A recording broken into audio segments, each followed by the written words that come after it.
Can we? Hello.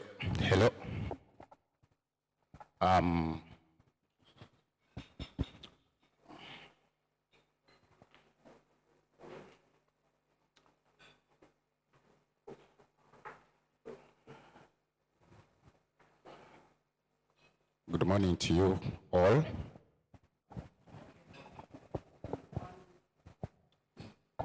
You're most welcome to this training session. Would like to thank you for responding in a short period.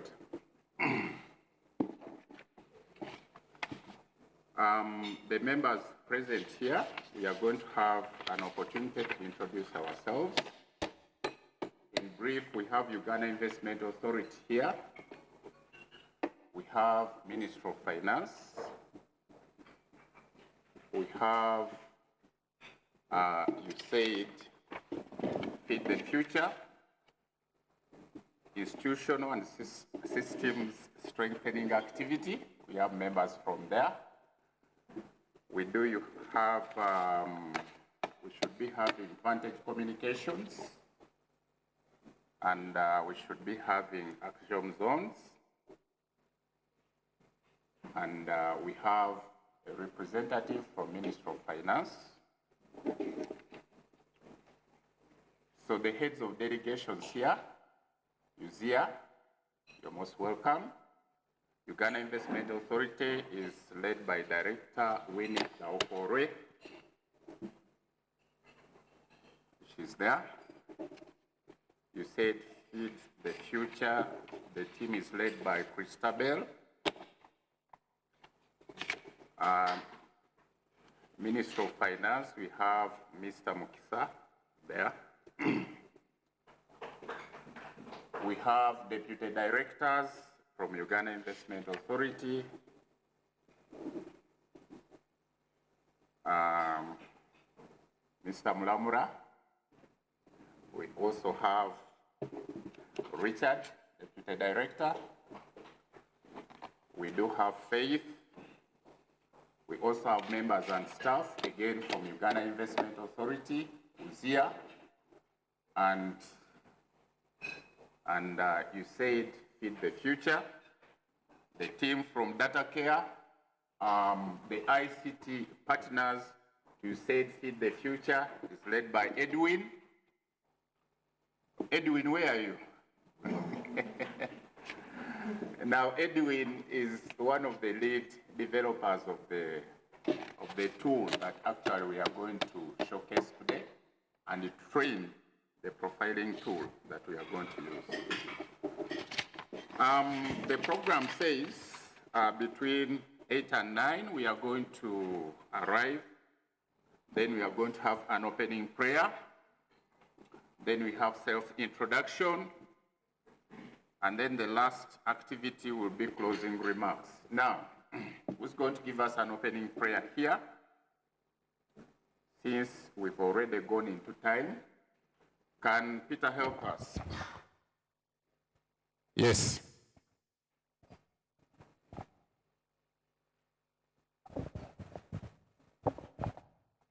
I request that we rise and pray.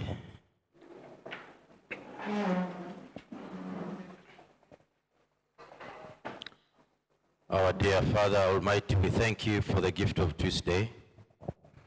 We thank you for the numerous blessings, the gift of life, gift of work, gift of family, and now for this beautiful day when we are here for SME profiling.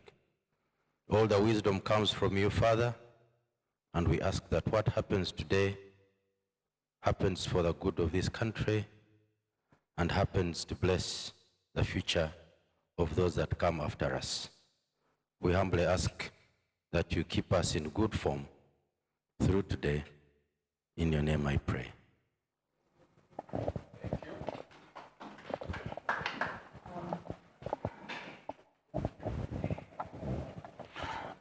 We still have a number of members who are coming in, but our friends from Uzia, You said Feed the Future. Please, you can let your people know that we've sent a link. Those who are not here, they can join the training using Zoom. Now we are going to have a brief introduction. Please, you tell us your name and where you're coming from and anything else, but very briefly. Can we have a brief introduction? Where should we start from? Okay. Good morning, everyone. Biakatonda Jared is my name, and I'm a regional coordinator for Greater Mukono Zone, Uganda Small Scale Industries Association. Thank you. Yes, good morning, everyone. My name is Amos Adralia. I'm an IT officer at Uganda Small Scale Industries Association.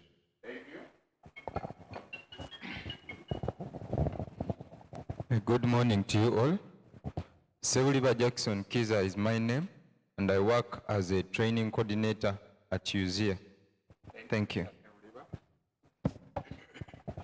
Yes, good morning, everyone.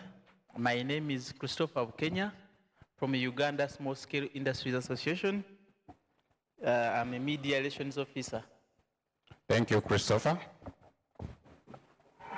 Okay, morning everyone. Loboa Samuel is my name.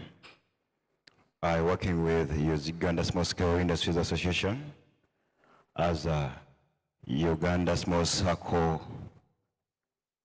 officer. The circles.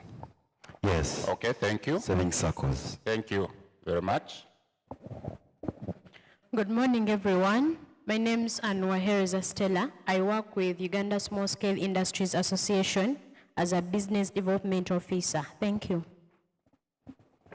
Thank you, Stella. Good morning, everyone. My name is Nayumbe Samantha, and I work as the Assistant Service Delivery at Uganda Small Scale Industries Association. Thank you. Good morning. Faith Ekudu, Deputy Director, Communications and Public Relations, Uganda Investment Authority. Thank you, Faith Ekudu. Communications, we call her comms. Morning, everyone. My name is Alija Oliver Jen from Uganda Small Scale Industries Association, Service Delivery Officer. Thank you. Thank you. Thank you very much. We can. Yes. Good morning, all. My name is Peter Muramira, and I'm the Deputy Director for Business Facilitation at Uganda Investment Authority. Thank you, Peter. Good morning, everyone. I'm Mokesa Muhammad, an economist from Ministry of Finance, Planning and Economic Development. Thank you. Thank you, Mr. Mukisa. Good morning, everyone.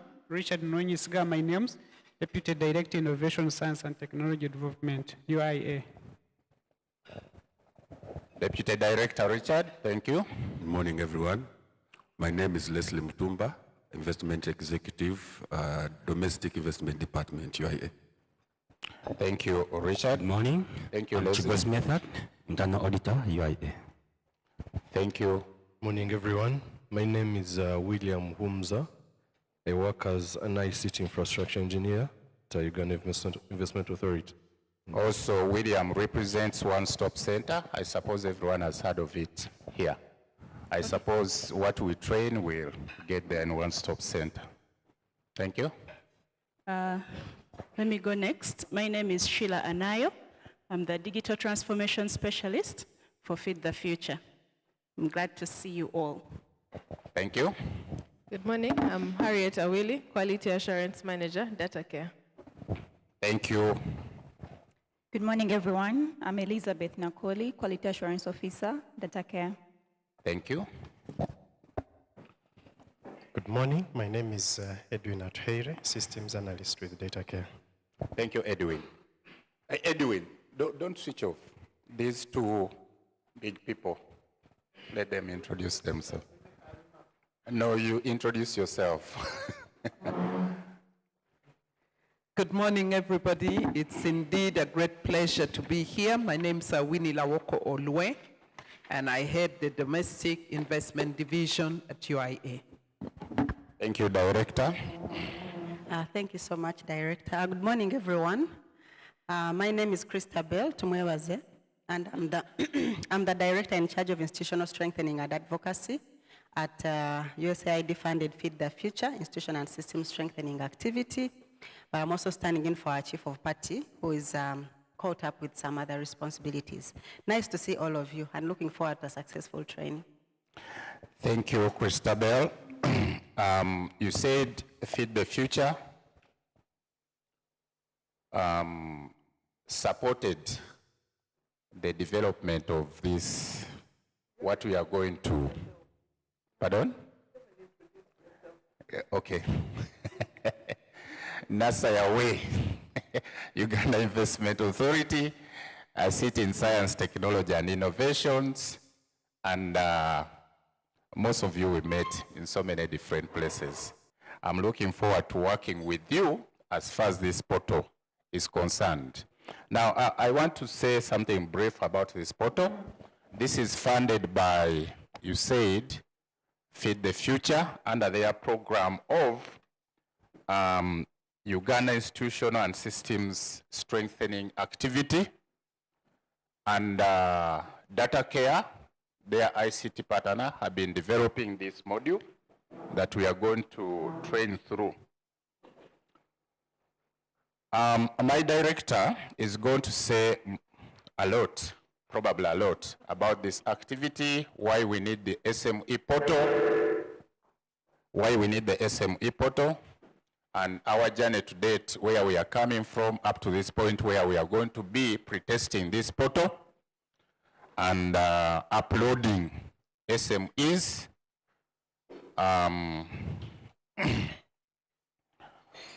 We are hoping that this portal will go a long way in solving a number of issues which are faced by SMEs in Uganda, and will also be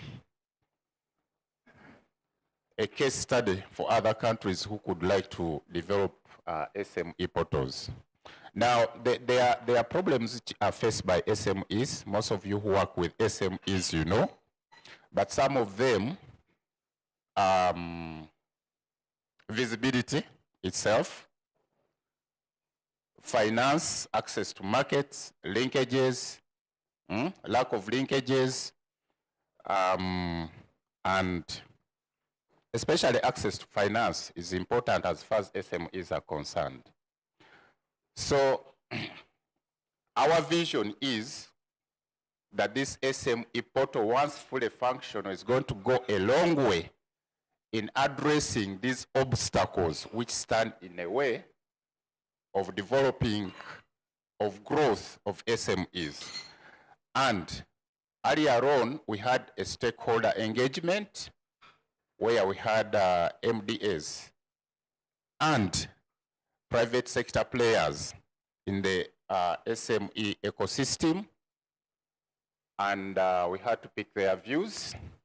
And we shall have another stakeholder engagement again, this time focusing on apex bodies like UZIA, and we also get their views as far as the SME portal is concerned. I could like to call upon Christabel on behalf of USAID to give her opening remarks. Christabel?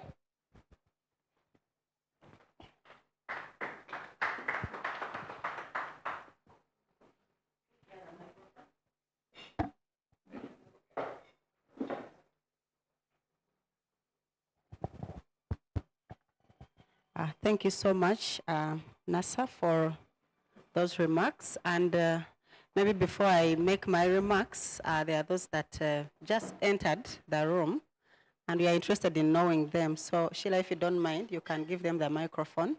We'll get to know them before I make my remarks. Thank you. Good morning. Sylvia Isaac, Kampala Regional Coordinator from OZIA.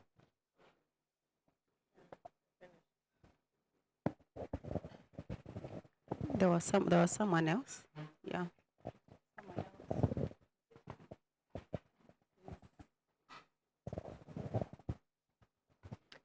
Good morning, everyone.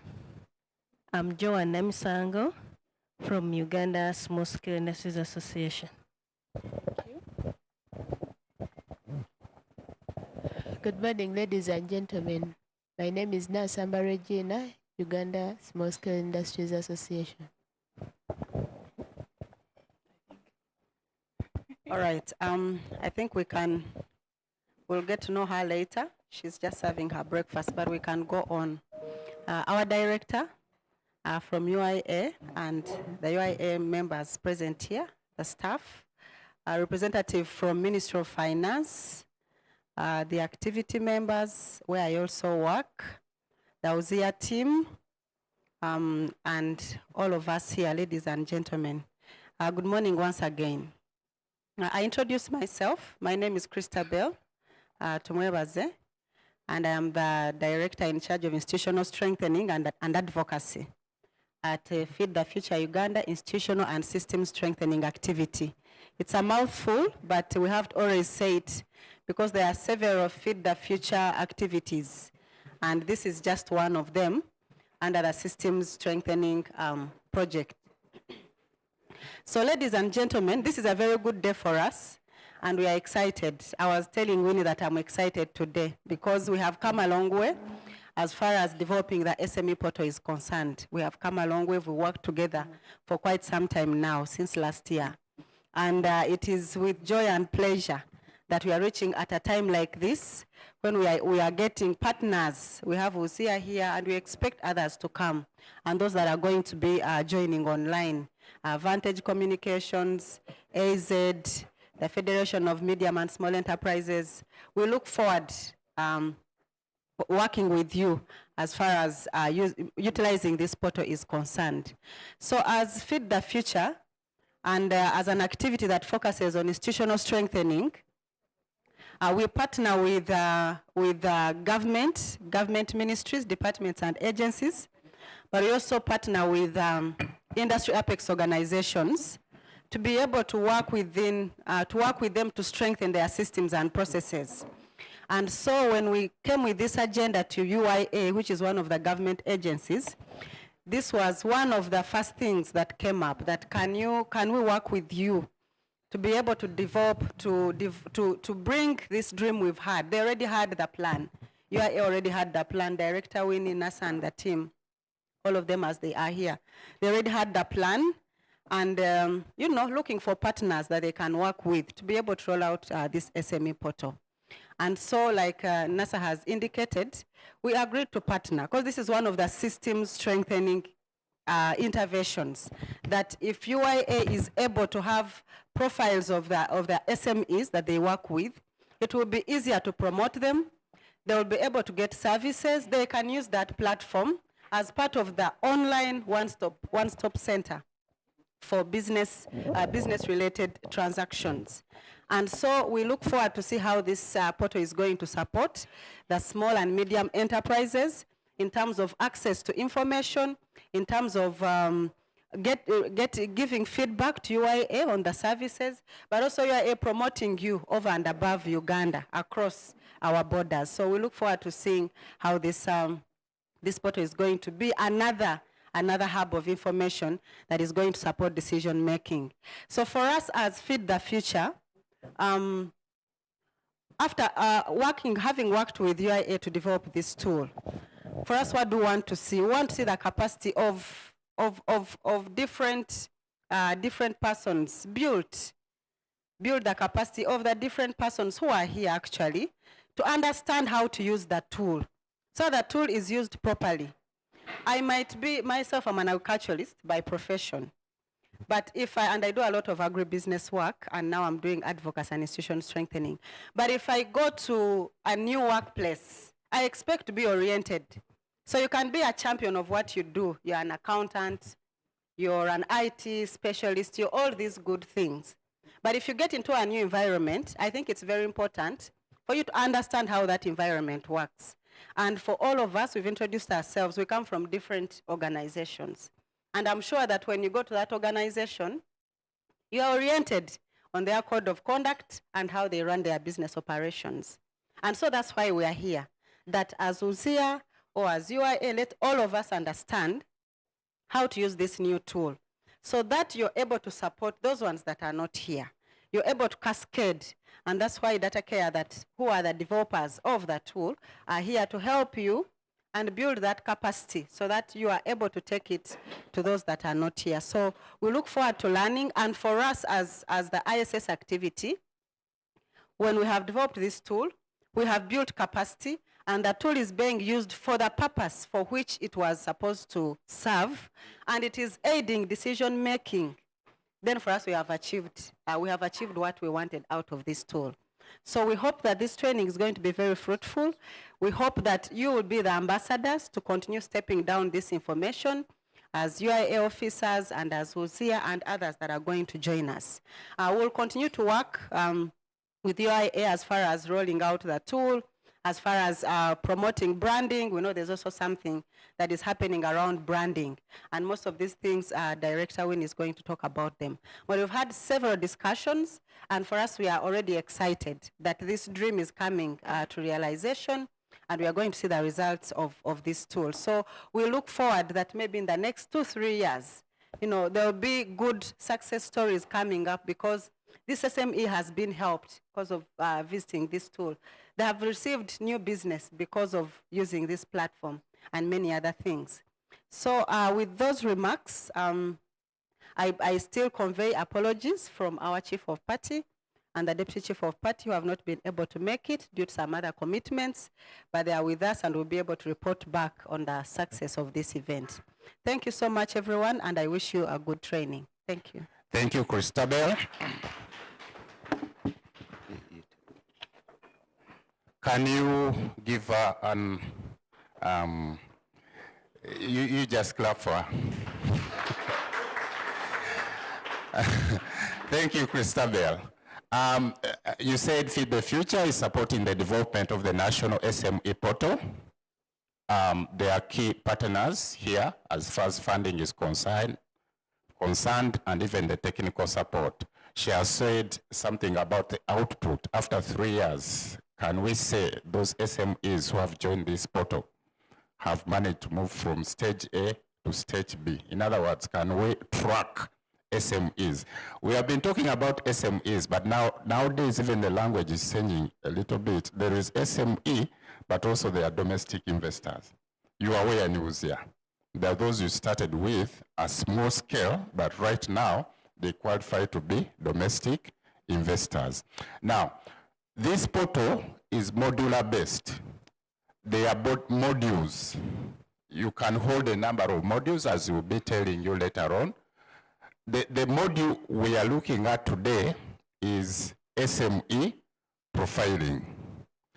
But there are other modules which are being developed, as probably Muhammad will mention something later on, as local government, investment and entrepreneurship framework, which is also going to sit on the same modular based, the SME portal. Now, there are other players who come on board to have APIs also to support, to tap into the SME portal. Now, somewhere in between, as we'll be going on, you will see that there is where you capture, even when you say, for example, Uzia, membership of Uzia. This SME, Faith Ekudu Limited, is a member of Uzia and has received this kind of services from Uzia, from ministries, departments, and agencies. There are some areas where you talk about SME formalization, for example, registration, just basic registration or product certification. So we are trying to develop something which is inclusive, which is useful to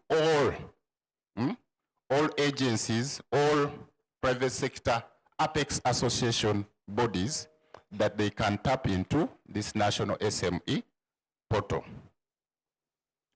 Now, I could like to invite one of the brain child of this SME portal, Director Winnie, Laokore. Yes, to speak.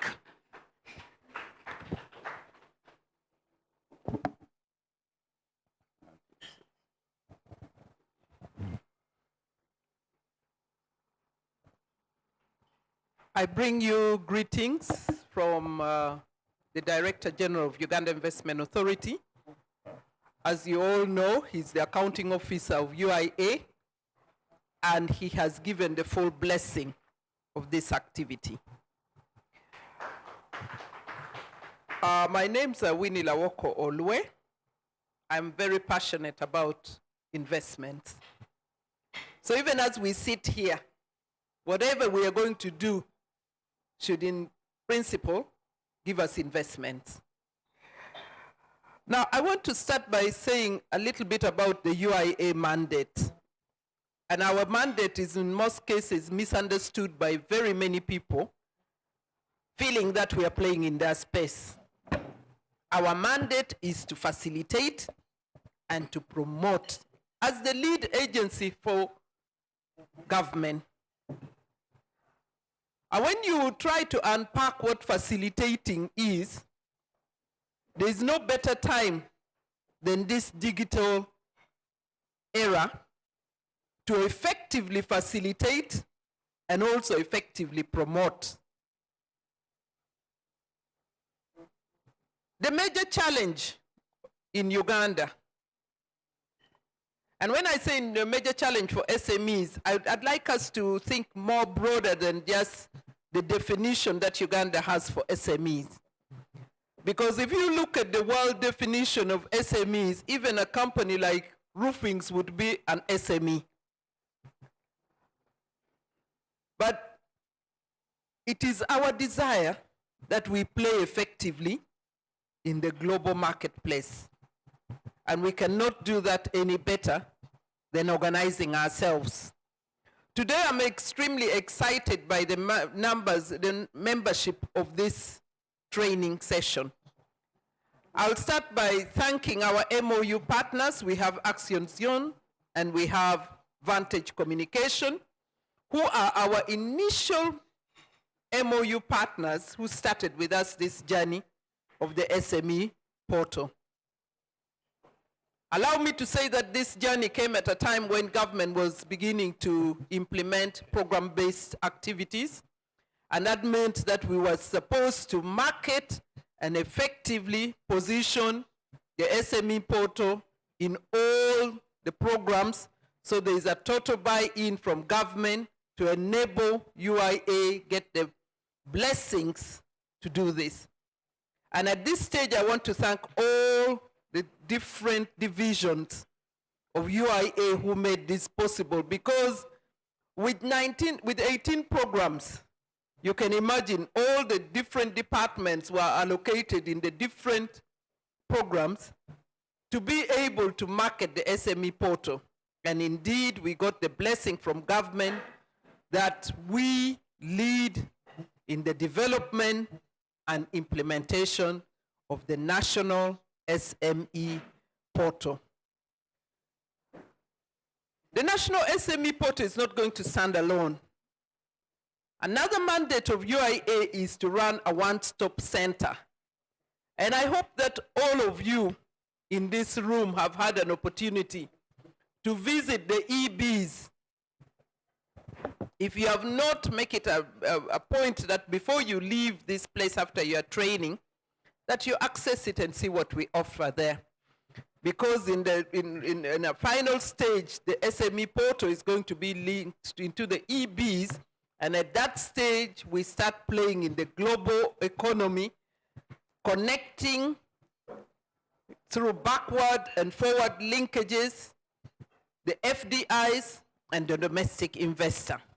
I don't want to spend so much time on this because we are here for a very specific program. So at this stage, allow me to talk about the SME portal.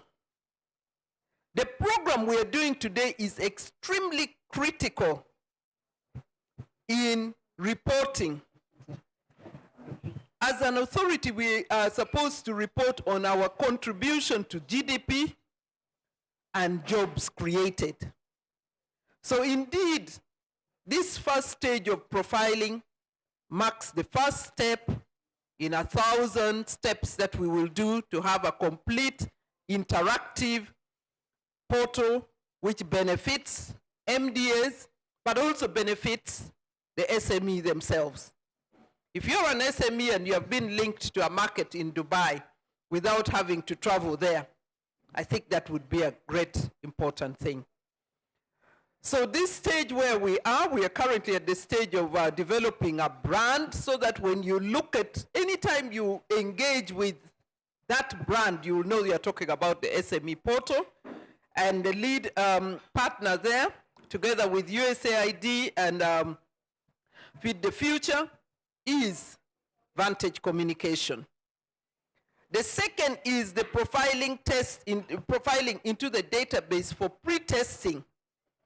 The lead agency there is Action Zone. I want to come to USIA and FSME. And it is very critical that you listen to this very carefully. You have come in as service delivery. When we signed an MOU with your associations, that was between April and May, it was very clear that we are not going to facilitate any member who is not on the platform. So it is important that this is being done at the beginning of the financial year 2022-23. And it is critical that you onboard and geo-map as many of your members as possible.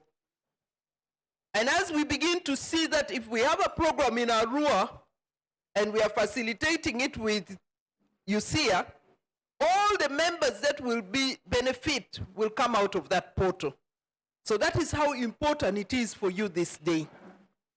It is extremely important in operationalization of our MOU.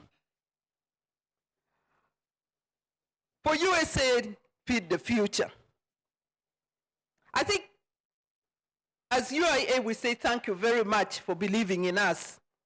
The institutional system strengthening. I'm going to ambush at the end of my presentation to ambush Director Peter Muramira because he's doing a product which is going to further enhance the SME portal, and it is still with USAID. That is the deal room product. So he will talk about it a little bit because it should then open the minds of our stakeholders here who are going to be profiling to see how far your associations are going to benefit by way of facilitating your members. We have a long journey. At this stage of the portal, we are looking at the profiling for SMEs, which should be cascaded to eventually developing SMEs credit scoring and agricultural credit scoring. When we reach that stage now, we begin to connect your beneficiaries to funding, but the funding will be evidence-based. You're not going to just fund for the sake of funding and then the company doesn't grow. We want to see you grow, we want to see you develop, we want to see you move, and especially we want to see you become role models. 5 things that the SME portal, the profiling exercise you're doing is going to help us with. 1, traceability. Can you trace the SME? 2, accountability. Most of you here are using either government funds or membership resources or even donor funding. But are you spreading the funding in according to the footprint they've given you? So accountability becomes important. The other thing which becomes important is your regional balance. When you tell us that you are a member-based organization for Uganda, are you reflecting that? And I think the dashboards that will come out of this will also become very good reporting tools for your organization. The other thing that is going to help is that we are going to begin to see the gaps within those SMEs. When we currently train, I don't think the SME, we have enough time to do baseline surveys to see exactly what sort of training or what sort of business development services we are giving. But once we have these forms and the information collected, UIA can come to UCIA or FSME and say, from the members you profiled, we identified that financial literacy is at its lowest level. How can we work together to bring that? So BDS services are more evidence-based delivered. The fifth thing that I want to talk about is visibility of the SMEs.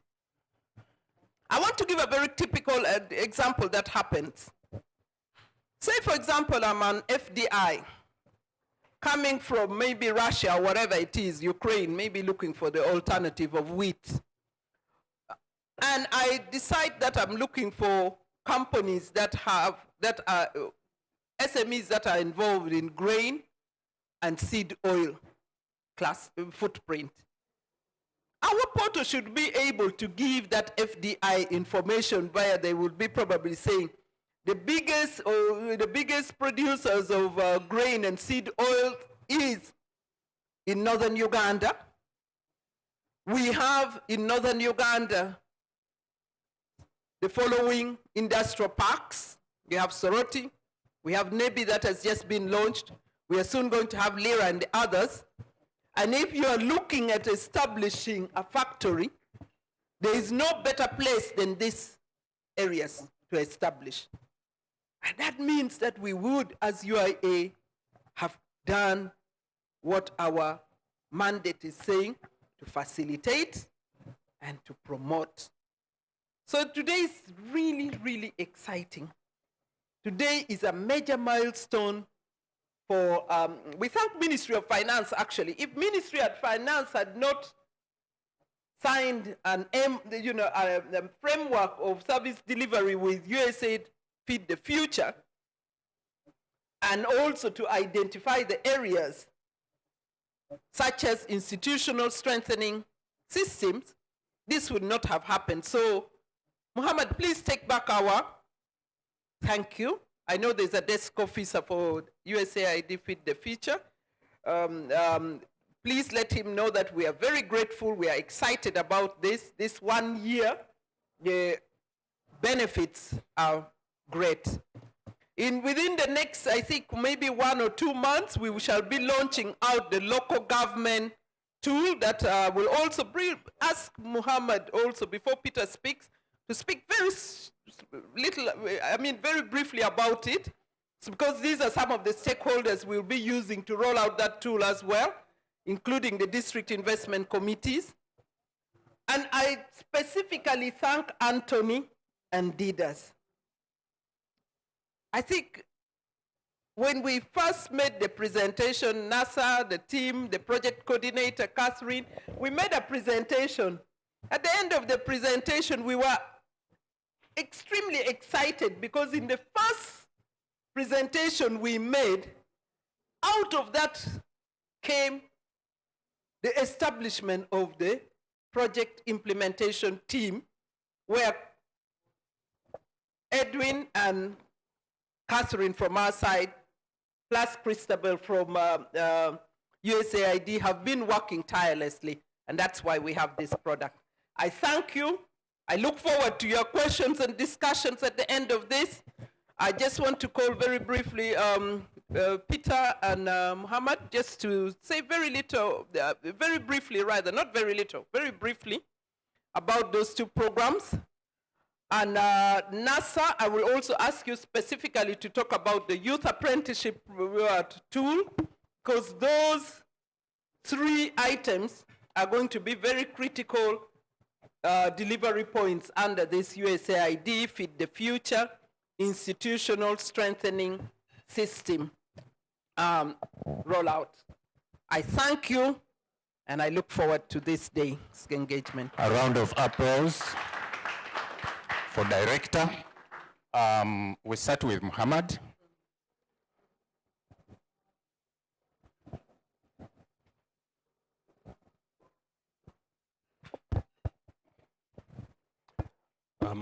Thank you, Director. Again, I'm Mokisa Muhammad from Ministry of Finance. And I'm taking this opportunity to brief you about the login profile. The login, it is a local government investment and enterprise framework. And this framework is mainly a data tool that is intended to capture some data, particularly at a local government, in terms of district and the municipal councils. And this data is mainly to facilitate decision making by both government and private investors. In terms of facilitating decision making by government, it will be helpful in assisting government to decide on how to allocate resources, because this data is like we are capturing how government has invested in different regions in terms of roads, in terms of electricity, in terms of schools and others.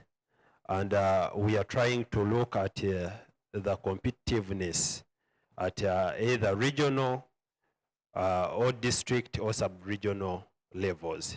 So the question that this tool will be trying to answer is how different regions or different sub-regions or districts compare in terms of, let's say, availability of electricity, then availability of schools, availability of all the possible government provided parastatals, which ideally facilitate investments by the private sector.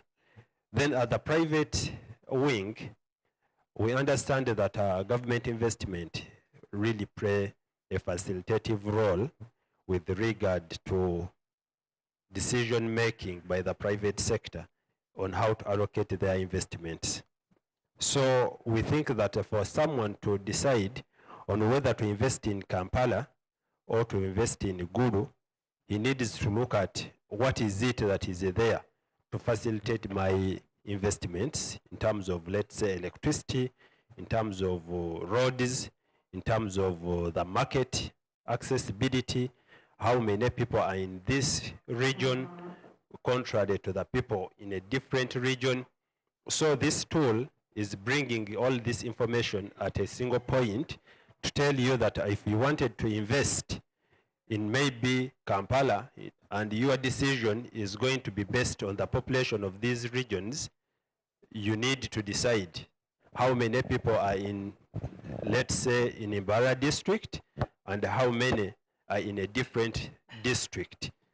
So by so doing, we facilitate the decision making by the private sector in terms of the allocation of their investments, because we know that really data is really key in making decisions. And in most cases you have found that you have a road in a certain area and you construct another road still in the same area, while there is a certain area which has no road. So we are trying to think of how do we make entire Uganda really competitive and attractive for investors and investment. And to do this, really you need to have this information, this data on like on plate for you to make that decision. Ideally and in briefly, that is what login is looking out to really to address. I thank you for that opportunity. Thank you, Mr. Mukisa. Can we have the Deputy Director talk about the deal rooms which can be facilitated through the National SME portal? Mr. Muramira. Yeah, thank you very much.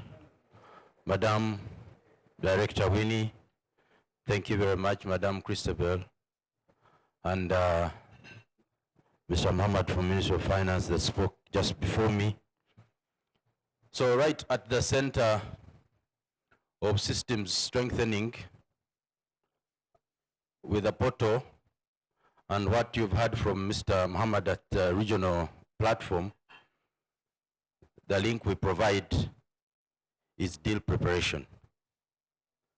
How do we prepare a company or a small enterprise to ensure that they are ready to do business?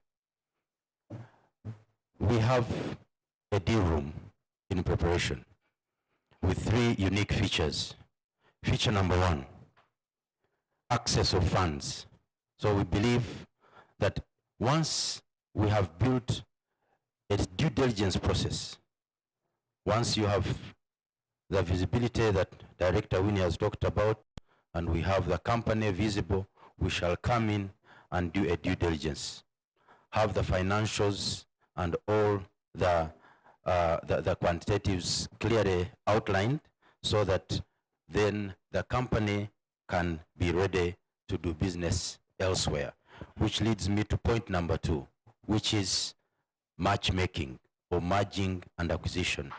At the level of the deal room, you will be able to enjoy partnerships that are presented to you virtually, not only in Uganda, but in the region.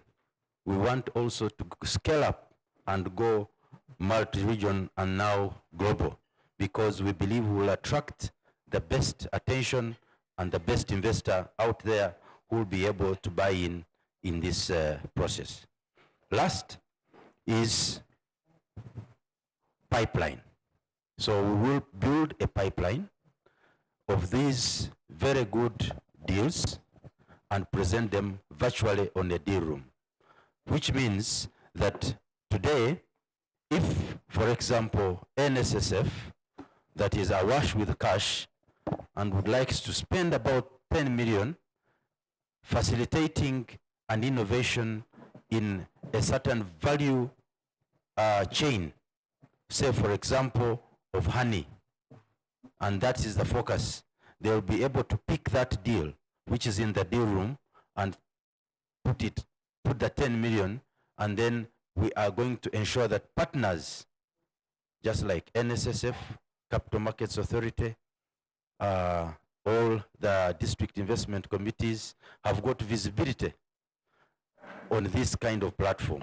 Then we shall also then invite other participants within the region, for example, the UIA in Rwanda, the UIA in Kenya, the UIA in Tanzania, so that they see a company that is able to do exactly the same or better in terms of value addition. And we believe, therefore, that between what, for example, Director Winnie has emphasized in terms of the accountability and visibility, and in terms of the login initiative and the deal room, indeed, we shall be strengthening capacity, as Madam Christabel has said, for the good of our business environment in Uganda and also enhancing investment. Thank you very much. Thank you, Deputy Director, Mr. Muramira. Thank you for that presentation on the deal room. We are going to give an opportunity for those online to present themselves. But first, we have some people who came in later on. Those who came in later on and have not yet introduced themselves, did you? Okay.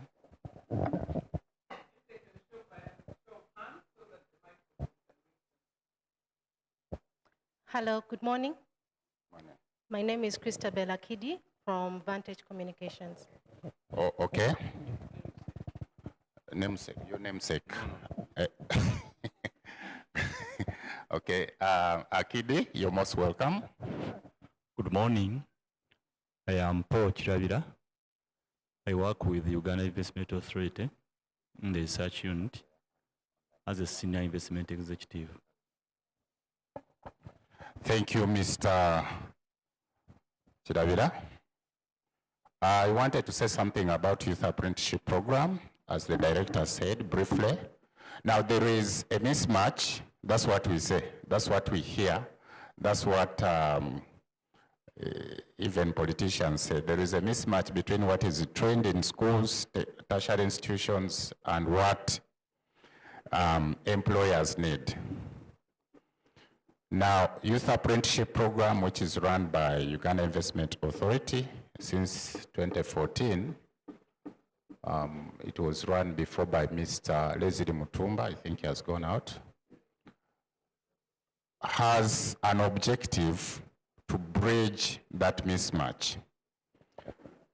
So you get the requirements of the employers and then look at what has been trained, for example, in Bachelor of Business Administration, and then what do the millers, let us say, where are most of the millers in Chisenyi? What do the millers want? What is contained in the BBA? Then you bridge that gap through a program where you train, you particularly skill, especially the youth. You skill them in those particular areas that are required by the millers in Kisenyi. Then after skilling, you attach these youths to the millers.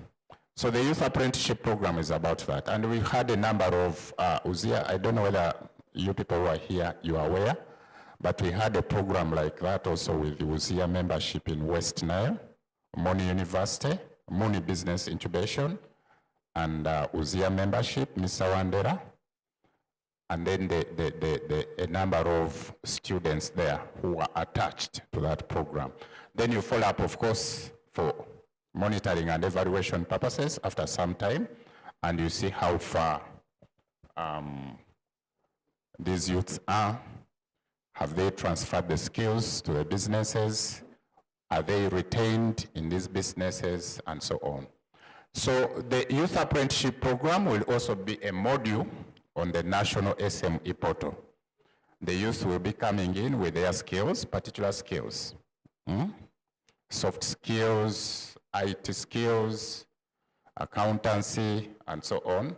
And then through the portal, we should be able to link them, for example, to their membership who need those skills. If I've asked, Christabel, I've asked our sound manager that if there is anyone who puts up their hand online, he can let us know, and then we let them contribute and also introduce themselves. Now, I could like to invite, ladies and gentlemen, I could like to invite Data Care, the team from Data Care, to do a presentation of this tool. They have also requested if you have Android, then you should be able to they are going to show you how to download this tool and we go through together, especially Android. Did you say also, what about these people who have these other phones? Not yet. So Android. Also the internet here is what? The password? The password is open. Internet here is open. So your phone, if your phone is running Android, then we can be able to go together, go through together. Edwin, I expect you to connect. As a reminder, Director Winnie was talking about the advantages of having this portal. She talked about geo-mapping of these SMEs. You should be able to be knowing where a particular SME is. She talked about having enterprise solutions. For example, there is the village VLS. That solution can actually run, members can access it through the portal if we work with those mobile service providers like MTN. Then she talked about credit rating. You know, like for example, an SME, when you need credit from a bank, they always send someone to do credit rating. But what we have on the SME portal we can generate a profile of an SME as far as credit rating is concerned. Also, on this same portal, Mr. Mukisa talked about the login framework, which is about the local government. We are tracking. They are tracking. But now, since all of us are Ugandans, we can say we are tracking. Can we say we are tracking? Or we can say Minister of Finance is tracking. For example, accessibility, like these SMEs, these ones who are seated here. How far is the next financial institution from your location? How far is tarmac, the main tarmac, central government roads, not the district roads, central government roads, from where you are, access to water, access to health care. That's what he was talking about, local governments. For example, you said you're from Mukono, you mobilized from Mukono, right? Okay. So, but right now we are not even aware exactly how many kilometers of tarmac you have in Mukono. Do we? Paved roads? Paved. Maram roads? But that information is there, except you can't get it like in one place. So that's why we are saying we need this framework such that you can also advise your UZIA membership or anyone else who wants to link to UZIA that actually you come and invest in Mukono because of A, B, C, D, not hearsay, but facts, because of A, B, C, D. We have so many kilometers of tarmac, we have so many, piped water, we have these paved roads, and this has been the growth, the trend over time. Mr. Mlamira talked about the day room, and we understood what it is. Also, it's a sort of linkages to, to businesses. We also have a number of programs, by the way, in Uganda Investment Authority, and you could like other members to benefit. For example, we have Rising Women, we have Women in Business, we have clustering programs, entrepreneurship training programs. Those are handled by Leslie Mutumba. We should be having features of these programs on the national SME portal. I think there is a lot we can do. This is very brief. Imagine we have not yet spent 2 hours here. It's very brief that there is a lot we can benefit from and we can do. I could like to call upon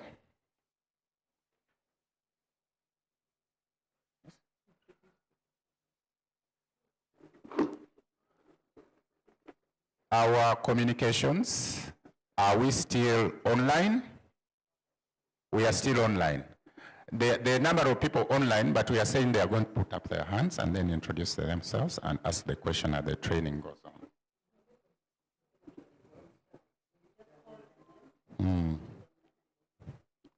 Okay.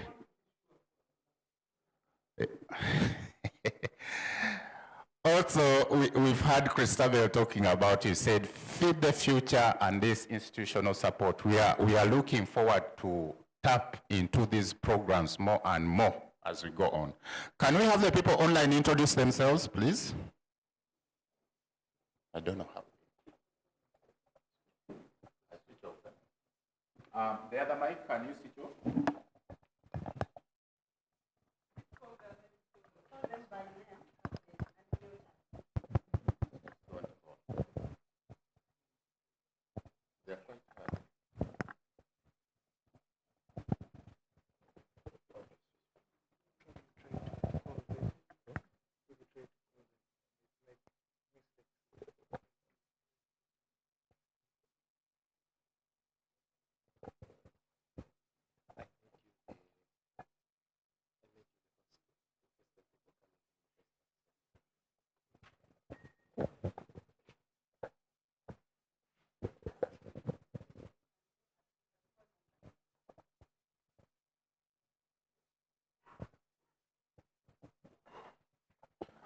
Those who are online, can you introduce yourself?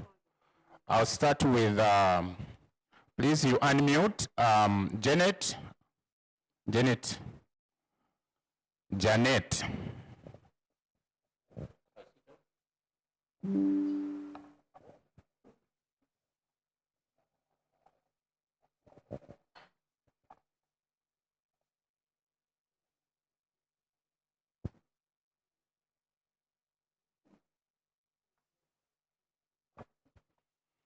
Barbara.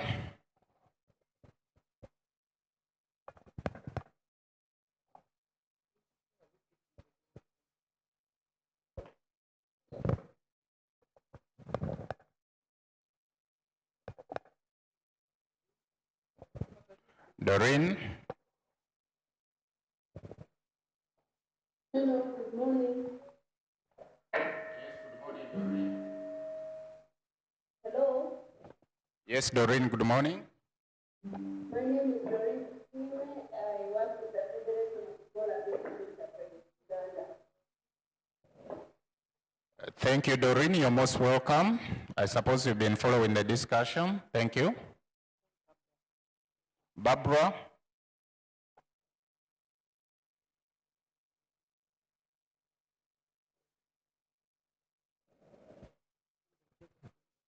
Josephine.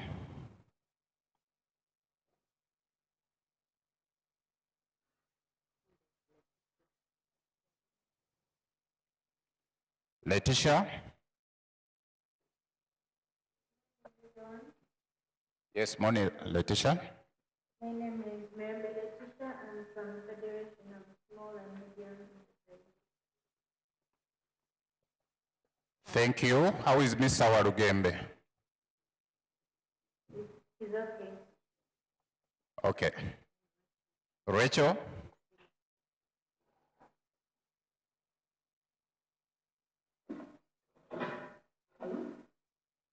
Yes, Rachel. Good morning, everyone. My name is Rachel Nisima Kagoro. I work with the Federation of Small and Medium-Sized Enterprise Uganda. You are welcome. Richard, Mr. Okuti.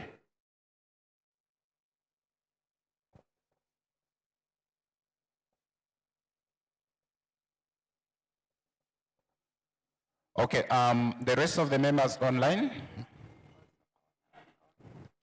Joseph, I will introduce you later. Those who are online, please, you can go and put in a message introducing yourself.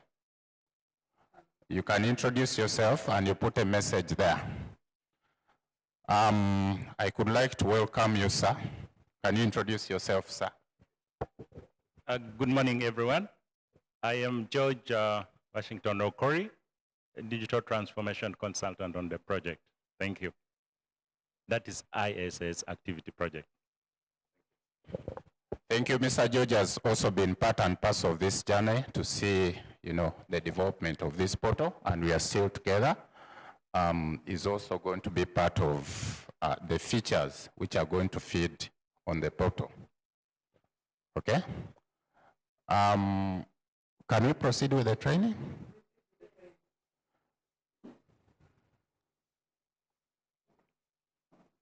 (30 minutes past 10). Can we proceed with the training? Thank you, all of you.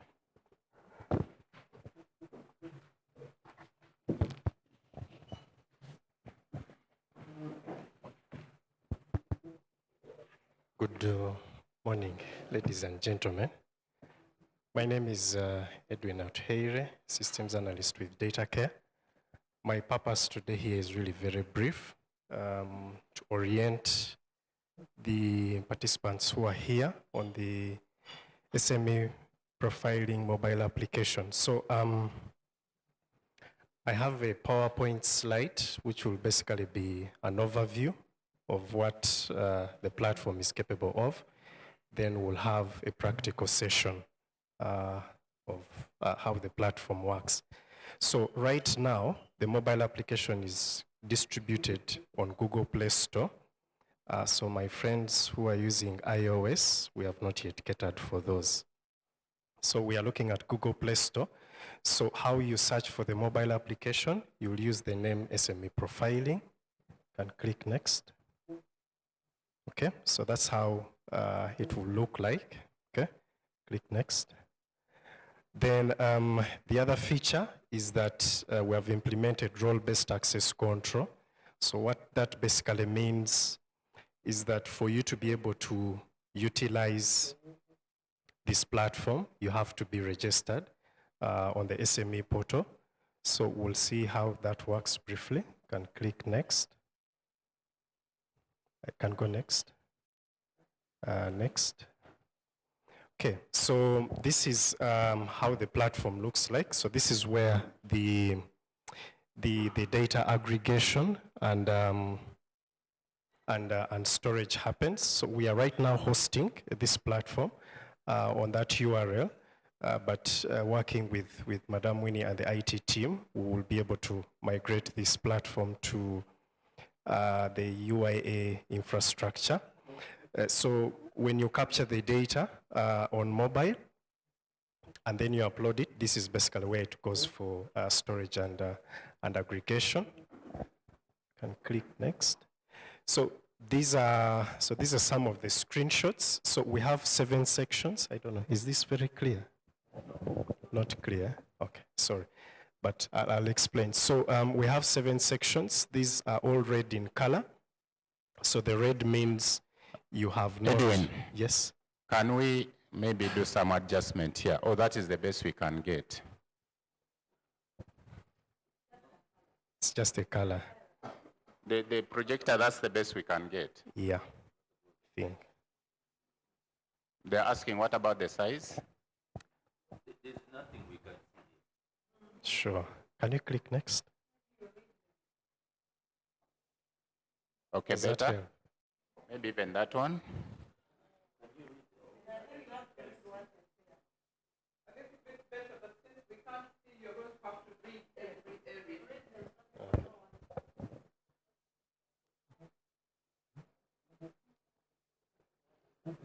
Are you able to take off all the lights? Is there an improvement?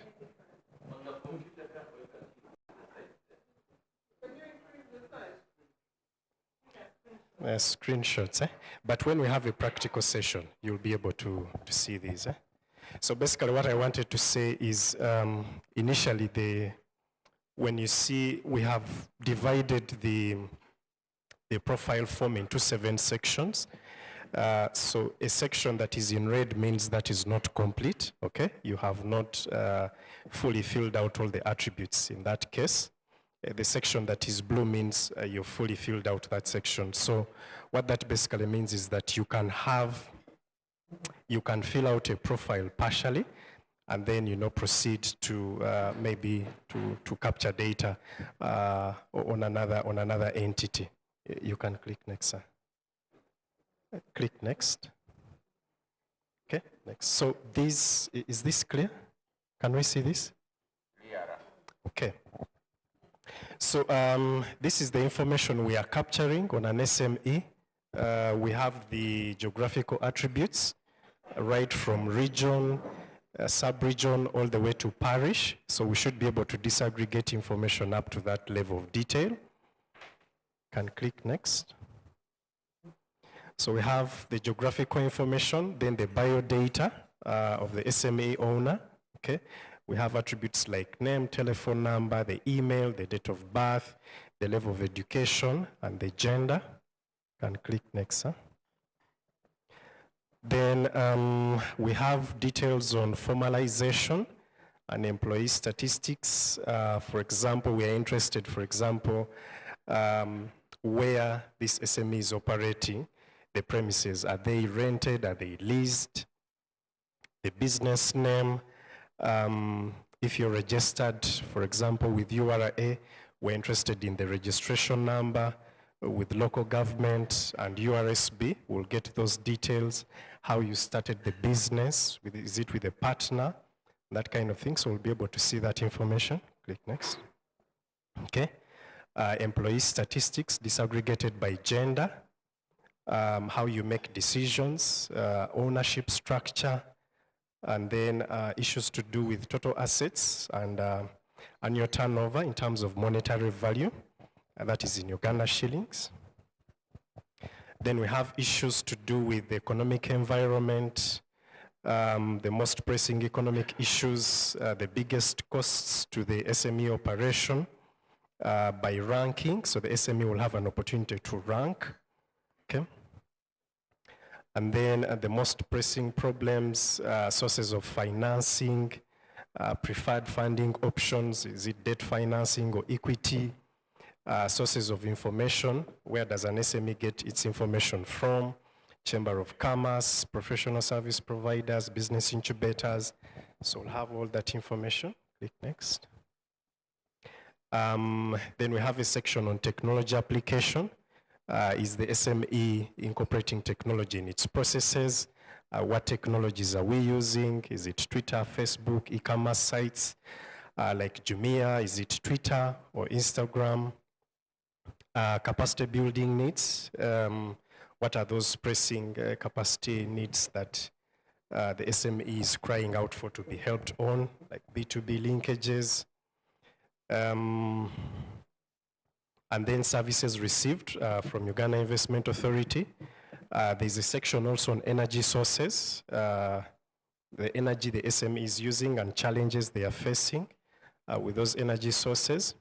And then we have an opportunity to also capture the GPS coordinates. The assumption here is that you're actually profiling the SME at, at their place of residence. But for example, if it is an outreach activity, and for example, maybe the SME has found you at Lugogo Trade Show, then this may not be very applicable.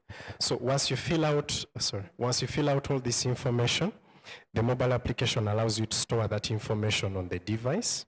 Then when you get an internet connection, you upload. So when you upload that information, it will come to the portal. And then there is a quality assurance process at Uganda Investment Authority, where they'll basically review the profile of that SME. Then when they approve the profile, we now start generating statistics, okay? So, for example, we can see the total number of profiles submitted. Of those submitted, how many have been verified, and those that have not been verified. We can also reject a profile, maybe if the information submitted, is sketchy. You can go next. You can go next. And then, of course, you'll have the opportunity to also, be able to establish the geographical footprint of, the various SMEs. And these visualizations are basically interactive, using the filters that you have here, from region all the way up to the various sectors and subsectors that the SMEs are mapped to. Okay, next. Next. Yeah, I think that's the end. So that was the brief overview. I don't know if there are any questions before we go into the practical session. We are asking if there is any question at the moment. Edwin. Yes. And Christabel, directors here, and all the visitors. We've not yet talked about the parish development model, have we? Well, this portal goes up to that length that we shall be able to capture those features about an SME placed within that given parish. So the features of the parish development model, things like information systems within that parish, access to water, the projects that they are carrying out. We intend to also track the parish development model using this tool. Thank you. I don't intend to send you back in the workshop, but there is a screen where you are talking about UIA services. Kindly walk us through what your expectation is in terms of the options that I have when I go to Uganda Investment Authority services. Thank you.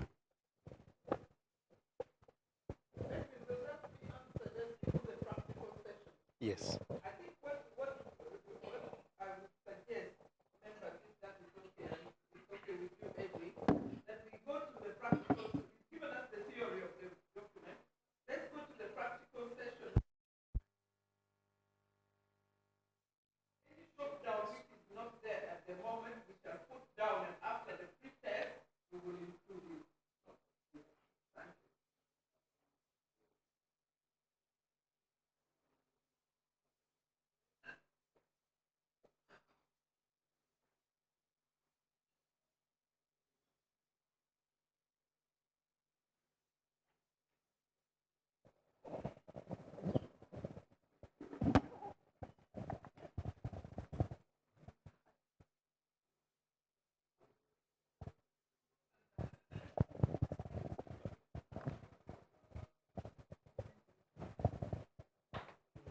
So,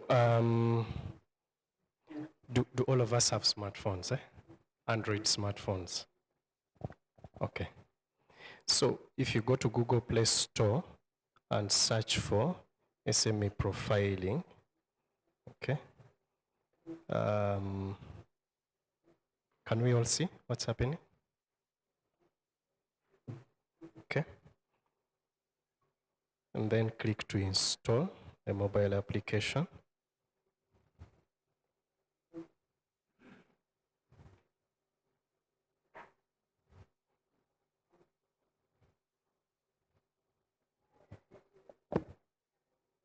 So we created a test account. So for those who have succeeded installing and you have received a login screen, the username is jchintu, as in John, jchintu. The password is password 123. Sorry. Okay.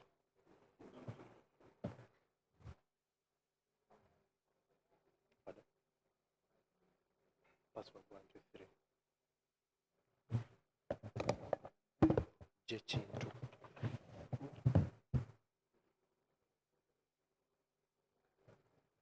Have we all finished installing? Not yet, eh? Okay. Anyway, those who have laptops are asking.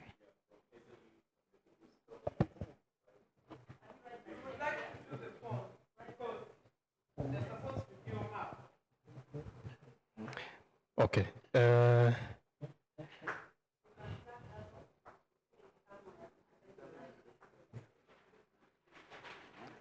Doctor, the people who are stuck in installing, or the people who are stuck in installing online? Can I see the comments?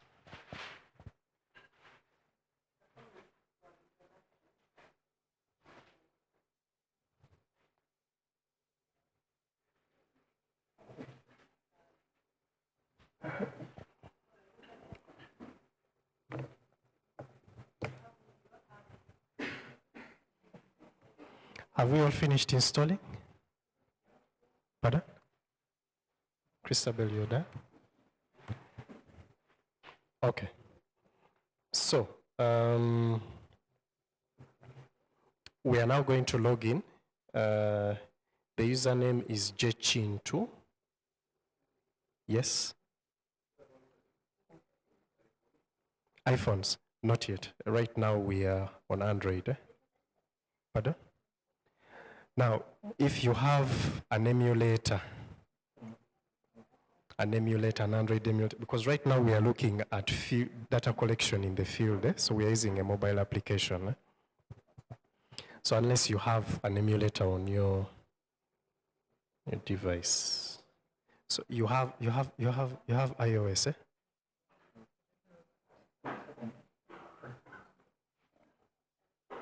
iPhone. Oh, sorry. Harriet, maybe you can help her with your phone.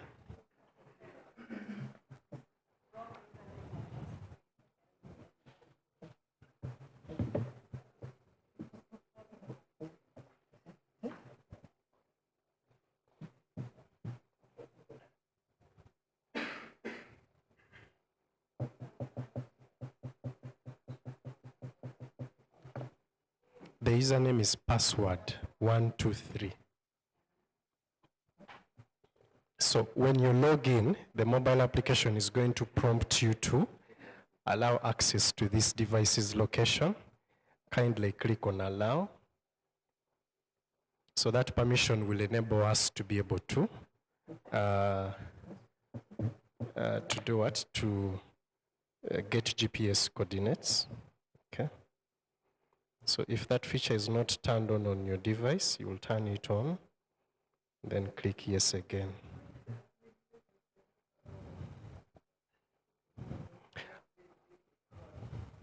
Have all of us succeeded?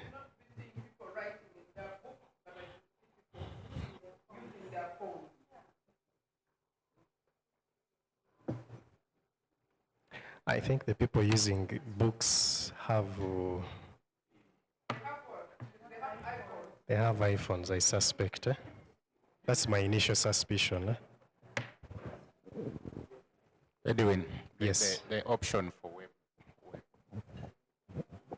No, for now we are on the mobile application. Okay, can we proceed? Okay, so once you log in, the next thing you will do is there's an icon there that says get lookups, okay? Click on that icon. Get lookups. There's an icon that says get lookups. So when you click on that icon, basically what is happening is we are getting the list of administrative units mapped to that particular account, okay? The districts, sub-counties, and parishes, okay? So the assumption we are making is that the enumerator, the person going out to collect data in the field, has been assigned to 1, 2, 3, or 4 districts, okay? But we have also envisaged a scenario where you could be mapped to all administrative units in the country, especially for example, the UIA team, which might go around the country to, that might be going for outreach activities. They have to collect the data. So once you click on get lookups, that will be very quick in terms of downloading. That will set up your mobile application. You're now ready to use it. So you click on SME profiling, okay? The blue button, SME profiling. And somewhere in the corner, in the bottom right corner, sorry, upper right corner, there's a button that says new record. Excuse me, Edwin. Okay. Are we getting the lookups?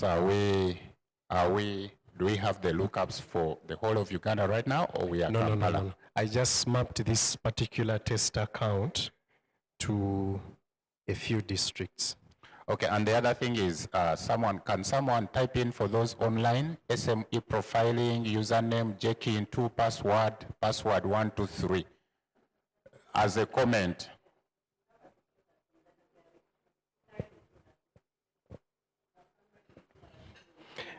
Can you type in? Okay. Just type in.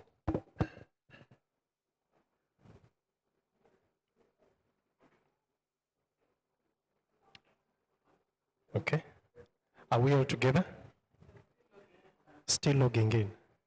What's the problem? Internet, huh?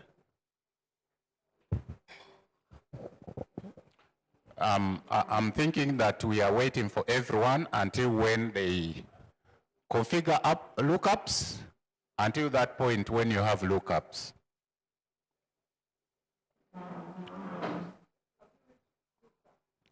Until that point when you have lookups. 1978.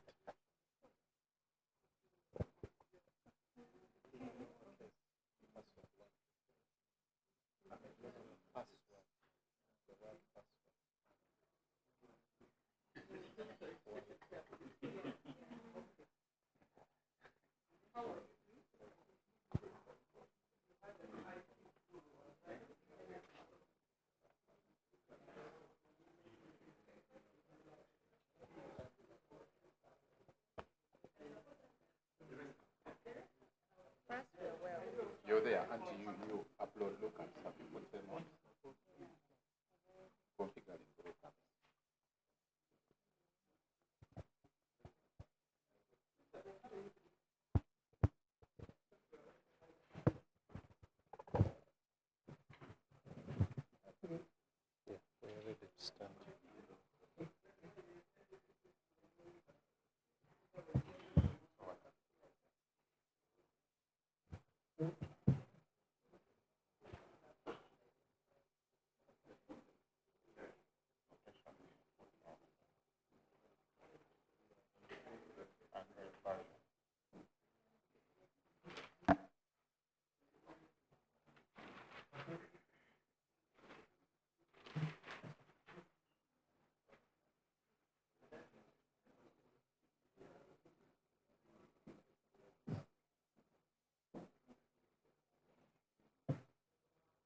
So the lookups, when you say lookups, what Edwin was saying earlier is for purposes of pretesting as a control measure, we are limiting lookups. For example, if you say you are in Fort Portal City, we are limiting that your lookups can only be for Fort Portal City, such that you're not on the Winton Street and then you say you're in Fort Portal. So it's something to do with control. But when pretesting is done, then you can comfortably get all the like you see the EC, Electoral Commission, all parishes in Uganda, all villages, all parishes in Uganda should be able to come up and you should be able to see them. So if you're Uzia and you are with your, no, not Mukono this time. We are supposed to do regional balancing. Okay, okay, Kampala. I wanted to say those people of Hane in West Nile, very far Zombo, those last areas. And then you have Koboko, yes. You have your members there. Which network? Then your member who's working with them on some project as far as Hane is concerned cannot forge up members anywhere. They have to be from Zombo and from that parish. So that's one of the other things that the lookups actually helps about. I think we are there, we are continuing now. Okay, so we are proceeding. So click on the blue button that says SME profiling local records, okay? And then there's an icon at the upper right corner, new record. Just click there. Are we all there? Can we all see this form? We're together? Edwin, I could request that someone, a member of your team, should be typing in some of these simple instruction as far as Zoom is concerned. Just keep typing in. Okay. So, so we'll begin by selecting the region, okay? So what I did is I just quickly went and updated the profile of John Chintu and included on more districts. So some of you might just be seeing Central right now, but that's okay. But I'll select Northern, so you can just select any region, okay? And that means you didn't finish downloading. No. You touch there. It's a drop down. You're touching. Okay. You're touching. You're touching. Touch there. No, you didn't complete downloading. Get lookups.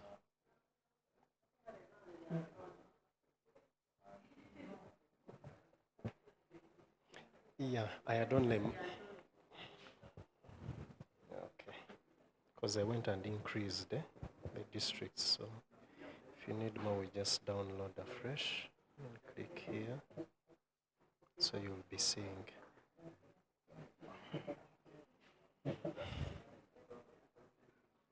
You don't have internet?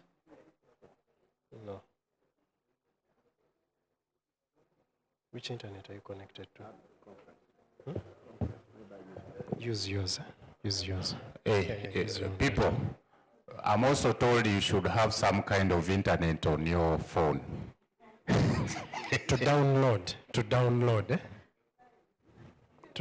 you'll need your own data.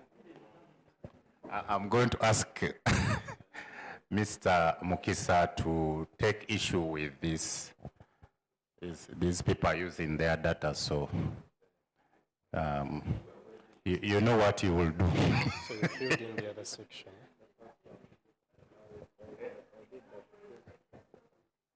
You're saying it's... Start filling out those other sections.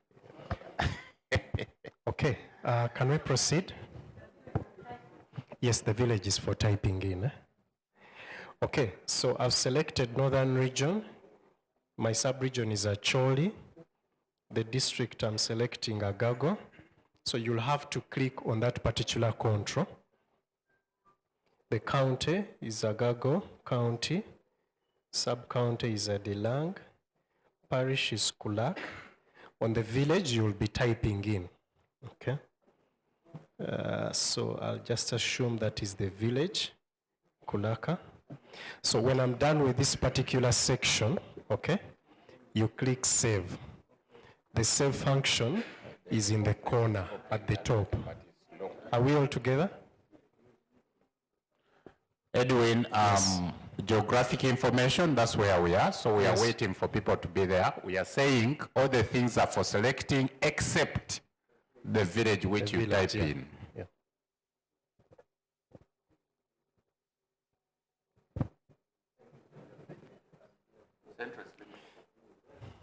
Yeah.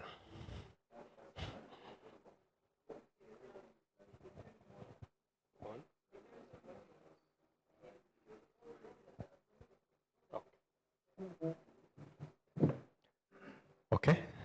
Are we okay on this table here? Dr. George, we are okay?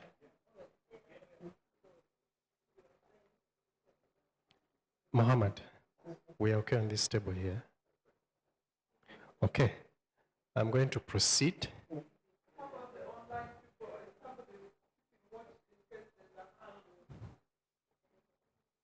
Online team, is there any question?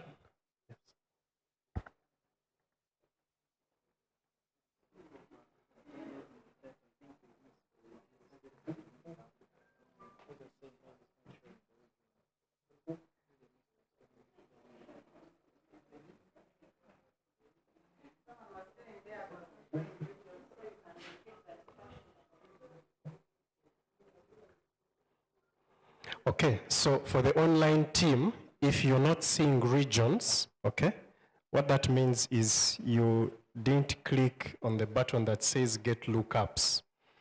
So if you go back to the home page of the mobile application once you've logged in, click on get lookups, and then the system will download those attributes for you. Okay, does she have a question? Maybe you can ask her to speak. Pardon? Yeah. Josephine, can you unmute and speak? Yes. Some we are stopping with, some don't have parishes and also the villages at the same time. Just We have Soga region, we have tried the Western region. Josephine, which region did you select? Western? Busoga. Busoga, that is in the eastern region. Eh? Eastern region, yeah. Kamuli district. Which sub-county? Which county? Yeah, Kamuli municipality. Okay, this is probably new.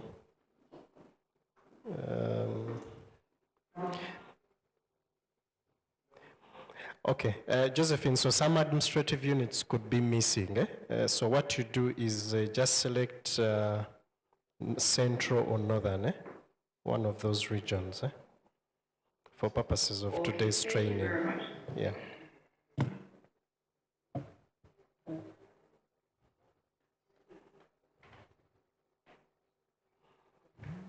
Okay. Josephine, please note that the village is not for selecting. The village is for typing in. The selection stops at parish level. So when you reach the village attribute, you will type in that, that content. So once you done filling out up to village level, click on the save button in the corner. Okay. And then the mobile application will redirect you to what you're currently seeing. We have 7 sections in total. So the red sections basically indicate that you have not fully filled out that particular section, and you cannot go to section C unless you've filled in section B. So if we click on section B, you'll be prompted to type in the biodata details of the SME owner. So you can put in your name, just to easily trace the records that will go to the portal. So my first name is Athere, last name is Edwin, phone number is that, my email address,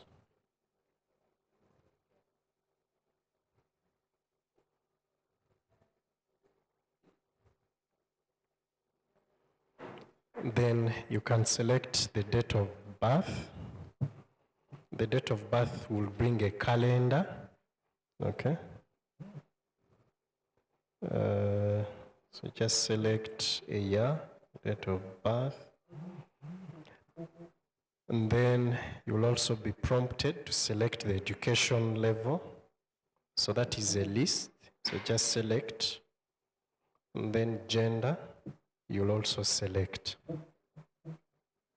So education and gender attributes are not for filling in as you select. So once we are done with the biodata details, we can click save. Okay, so once you save, you notice that your section B will turn to the blue color. Then you can proceed to section C. Are we all together? We're together here? So we go to section C. So on section C, premises that you're selecting, so simply touch on that control, it will return the values. So we are saying that is rented. Then we type in the business name, okay? I'll type in my case, data care.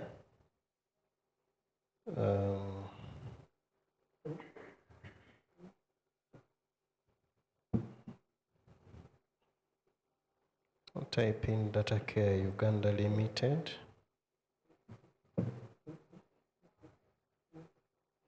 Okay. Then there is a section that says please select the entities that you're registered with. So if you click on the add entity button, you will be presented with a list of entities under the entity attribute. So if you click on the entity attribute, you will see a drop-down list of those attributes.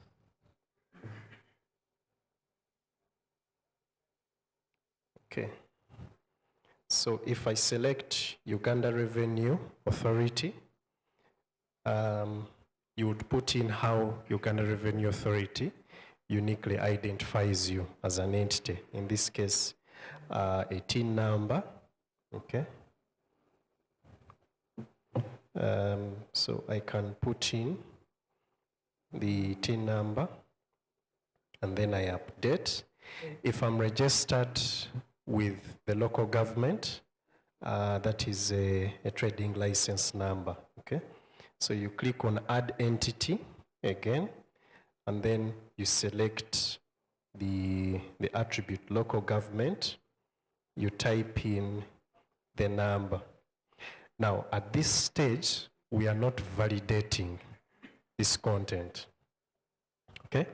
But at some point, we hope to have engagement with the various entities like URSB and, you know, Uganda Revenue Authority to be able to validate this content. We thought about, at some point, providing for capturing of a picture as evidence. But then,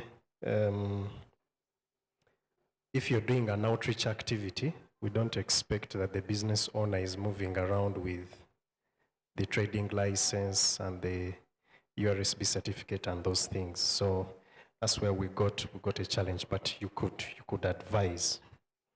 So once we are done filling in the attributes for who you're registered with, you select how the business was started. So again, that will present you with a list that you pick from. So I'll say with a partner. So I'm done with section C. I'll click save. Then I can go to section D. Section D, we are starting with employee statistics. Okay.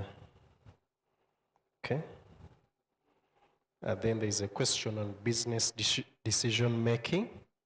Again, that you're selecting. We are prompting you to select from a predefined list. Ownership structure. That again, you're being prompted to select. Okay, so I'll say private limited liability. Then the last two questions are prompting you for your total assets and annual turnover in monetary terms. So you can come and type in those, the figures. Okay.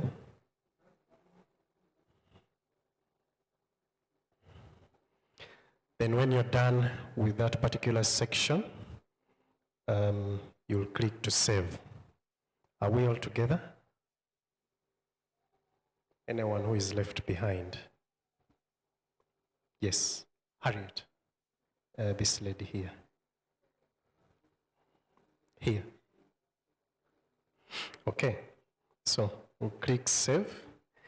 That is section D. We'll go to section E.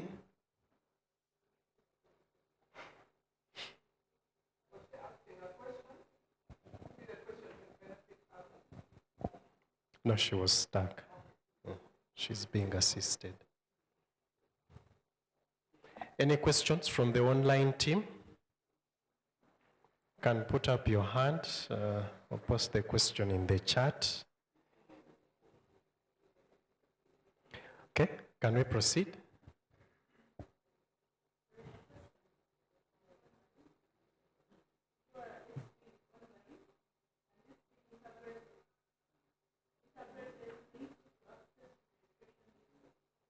The answer to that is yes. Yes, we shall do the integration. Okay. So, proceed to section E. So the first attribute there on section E is in what year was the business started. So you're selecting from a predefined list. Okay. So I'll select 94. The next section is on sector and subsector. Again, here you're being prompted. Here we use the standard, Madam Winnie, or NASA. What standard is this again? ASCII, ICIS or something, eh? Okay. No, the standard that we used for classifying the sectors and subsectors. Yeah. Okay. So in my case, I'll select something to do with information and communication as a sector. And then on the subsector, I'm provided for, there's about 6, okay? So I'll select computer programming, consultancy, and related activities. Okay. So that is on sector and subsector.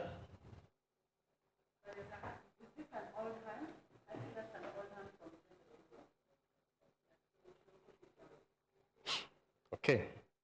Now we have a section on economic issues affecting medium and small enterprises.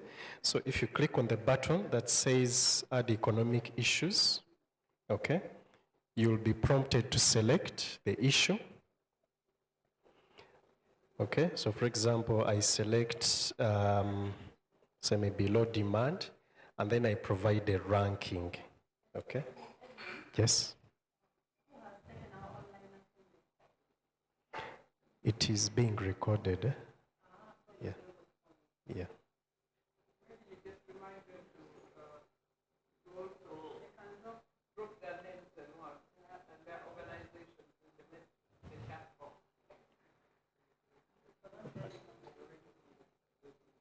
We told them actually to record organizations and as in form of a message. But I'm thinking also.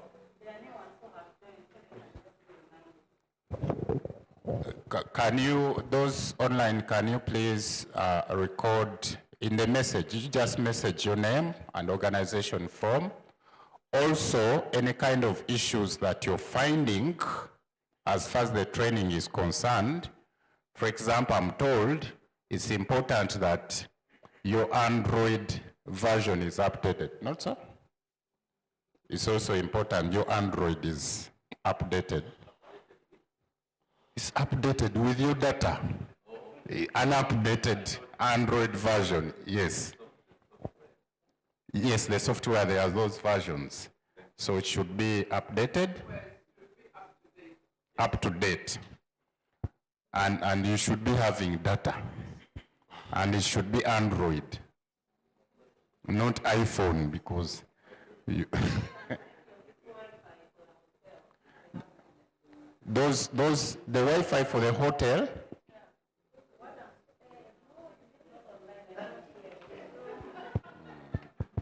Okay. So we were on economic issues affecting the SME. So if you click on the button, add economic issues, okay, you will see two attributes there.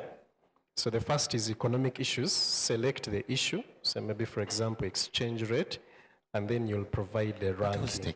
Now, you cannot reuse a ranking, okay? So for example, if I said exchange rates takes ranking 1, I cannot come and say, for example, inflation also takes ranking 1, okay? I'll get an error message, okay? So economic inflation will take ranking 2.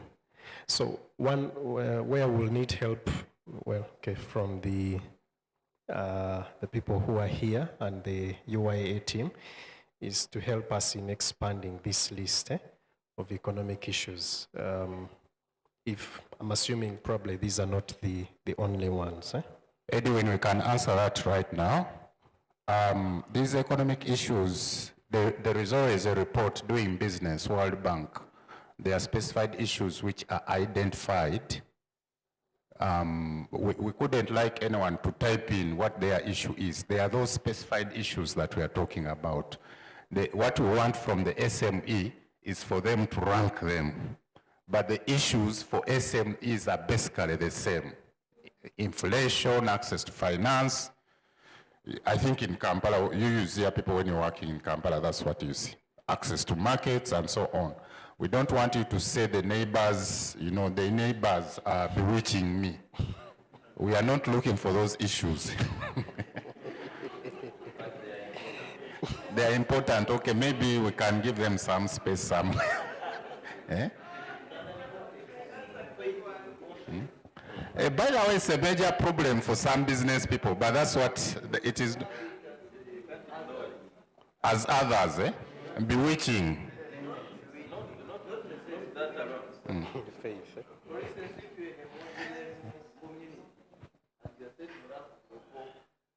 A pork joint.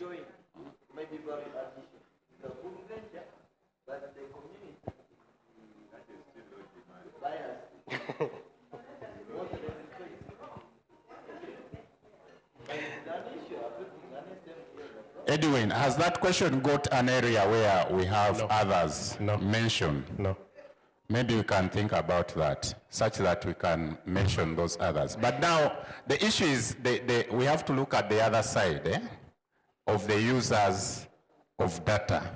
Because now that one becomes qualitative, every SME will put some other which is not the same. So the other side now, how do you present that data? You see the challenge, Like if Wuzia says I need a report about my members in West Nile and their economic issues. Now, these others, every member will have their other.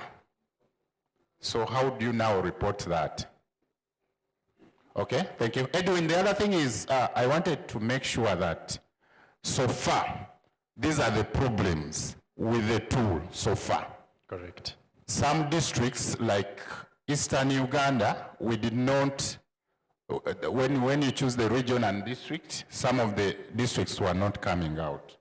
I don't know whether that is noted. Parishes, yes. That was Okay. noted. Then the other was the Android itself should be updated, eh? Not so? We should have probably we endeavor to use the latest version of the Android. I think most people are using the latest version.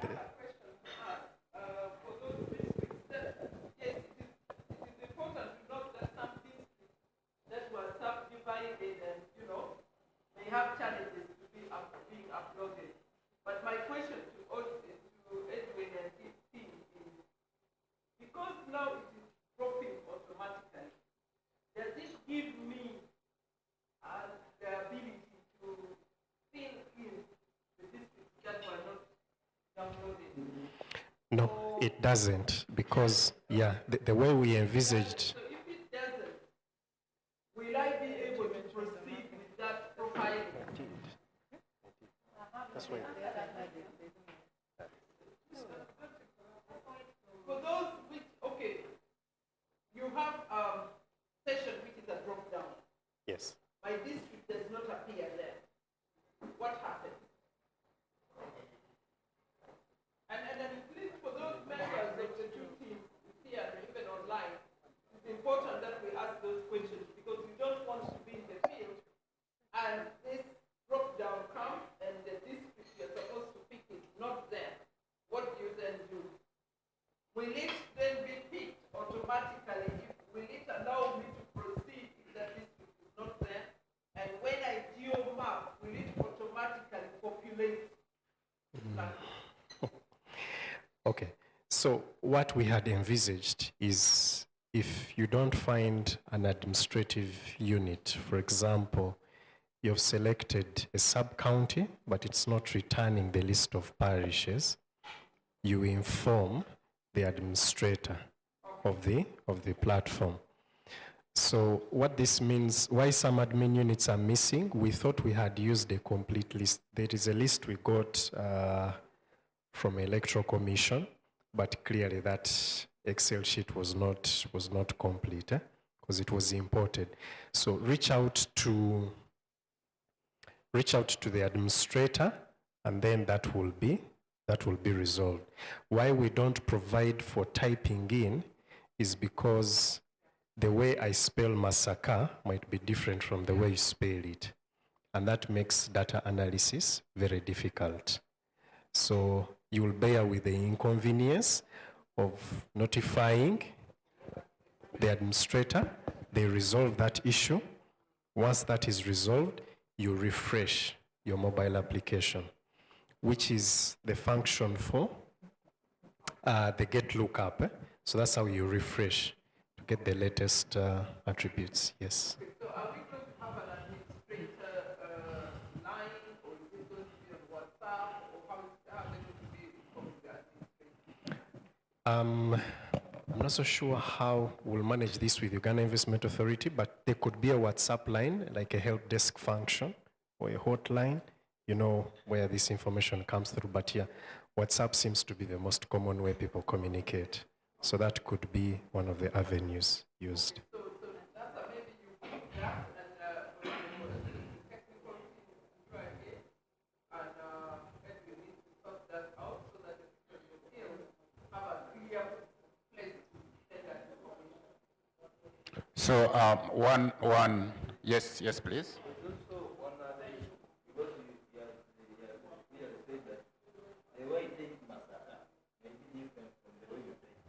But now it comes to the name, somewhere we are taking the name. Someone can receive the name, others actually can receive you, because they are looking at this. SME is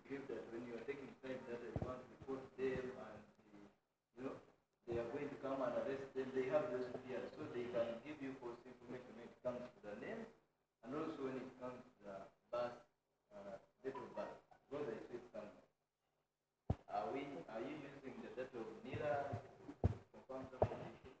No, we are not capturing the national ID number, but I believe Winnie and her team will be doing sensitization, change management to basically communicate why this information is being captured.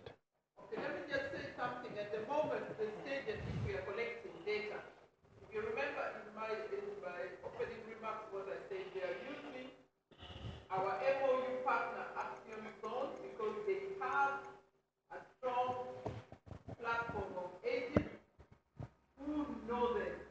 Okay? The second is for you in this group, we are asking you to profile your members for service delivery. So you see, here you are going to a comfort zone. Now the second thing I say is that we are currently having a brand identity being developed. And there's going to be a brand strategy with a stakeholder engagement strategy. And the director of UIA is also in here together with the USIS program we're going to come up with, an awareness and sensitization program. You people, you know how to send things. But also I want to inform you that as you do your data capture, there are certain qualitative comments that will come up. It would be important for you to keep a little book as you record these qualitative issues coming up so that at the end of the day, it informs us to improve this, our tool. I hope you all believe that this is your tool. It's not your idea. Ours. All right, I could like to, yes, Christabel?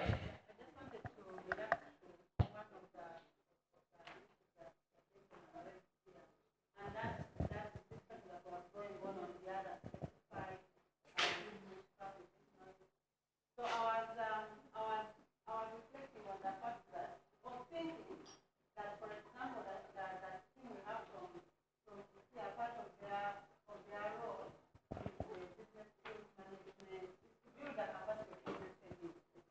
So that's very part of your role, even when some of the things She didn't know it. It's supposed to be what? This is data care.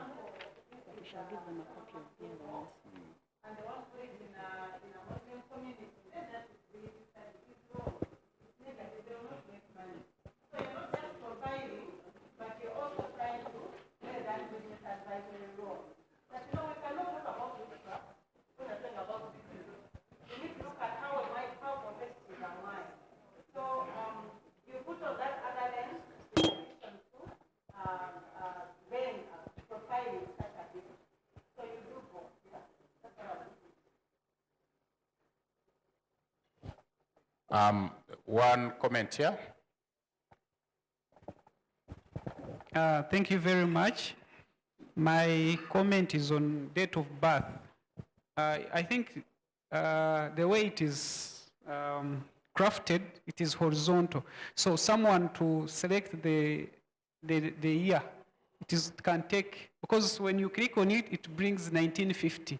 So now someone who is around 2000, 1990, can you make it vertical so that it is easy to scroll and tap on than? I think there is somewhere you tap after where the year. Then Yeah. Okay. Then I'm going to check. Then on the second one is village. Can you also automate it? Because spellings, the way you spell Masaka or write Masaka, can you also automate it so that once the data for district or sub-county or parish is synchronized, can as well bring the villages under that parish so that someone can tap and it saves time? Okay. So Edwin, they are suggesting, can we get the villages? By the way, we've discussed this, thank you, so many times. One of the issues was when we are pretesting, we may not necessarily have all the villages. But when it's a complete tool, then we shall probably have all the villages. Now, I want to say something about, what was it about, Edwin?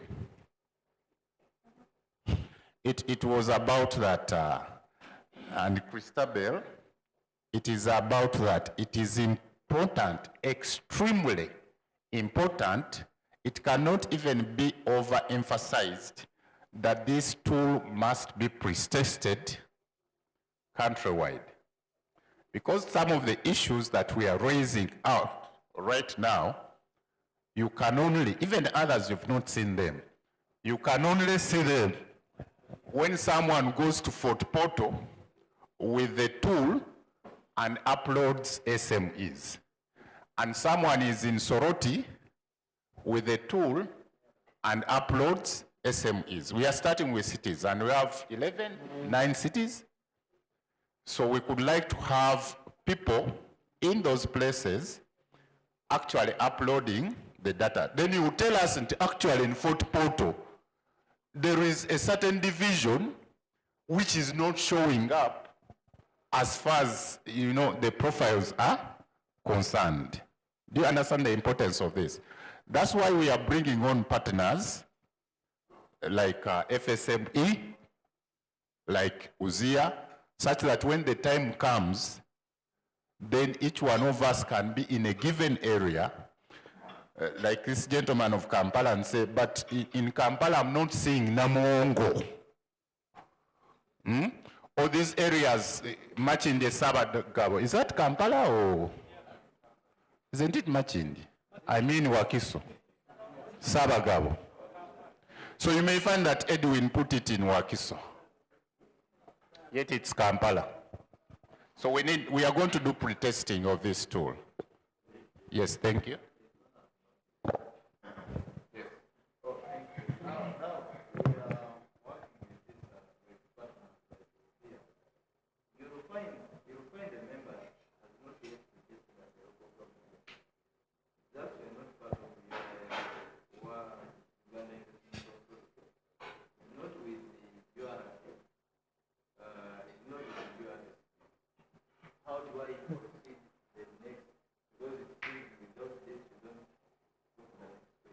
Edwin, what is that question? Have you gone through that question yet?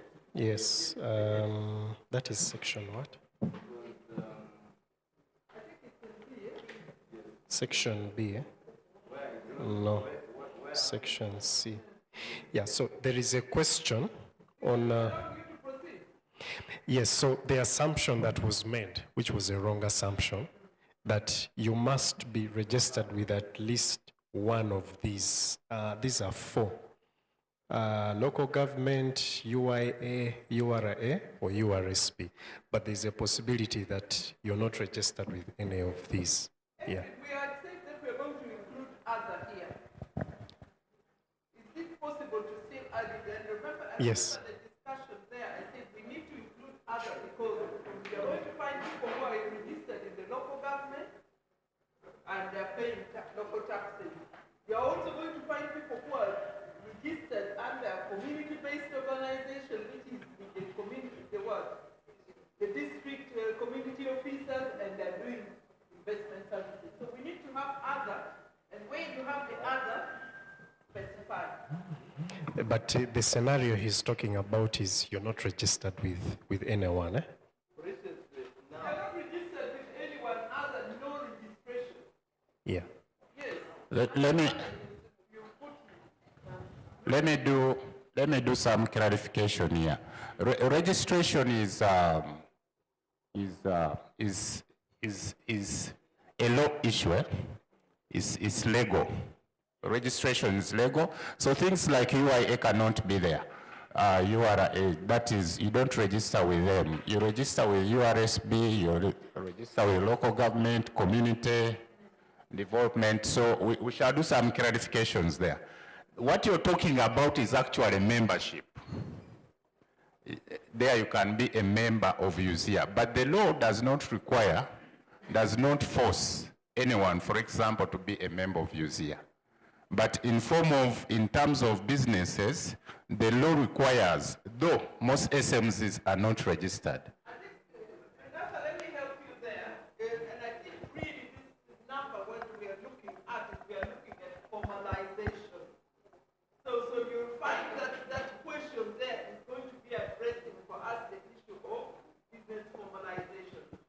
now, we've just completed their survey and we are not going to give the prescription of what formalization for Uganda means. But when you take the World Bank,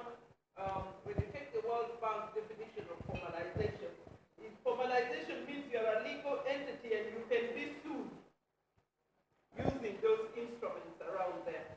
So I think for us it is important that when we register URSB, and we must put at least a local government registration and then just put other.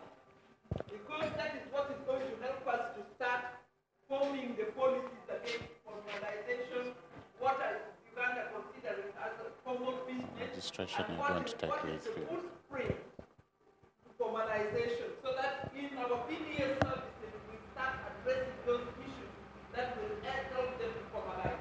Mr. Mukisa, thank you, Director. About registration.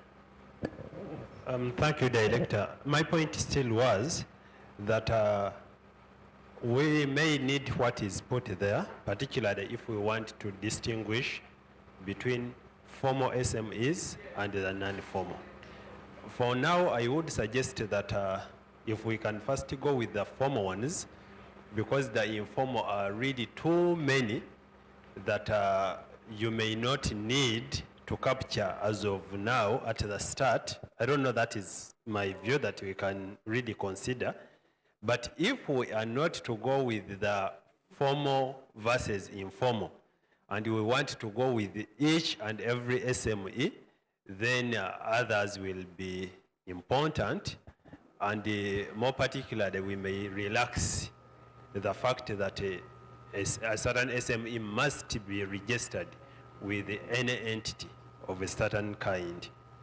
But otherwise, we need to first decide, do we go formal, do we go informal, or we go all? So the other is important because these two organizations here, part of the MOU that we have with them is to support formalization. So if we are going to be supporting formalization, then they must have entered into our system for us to identify the numbers that are informal and deliver that service. So that is where we're going to continue that matter. Yes. Because this is evidence-based. We are talking from the PFD kind of view.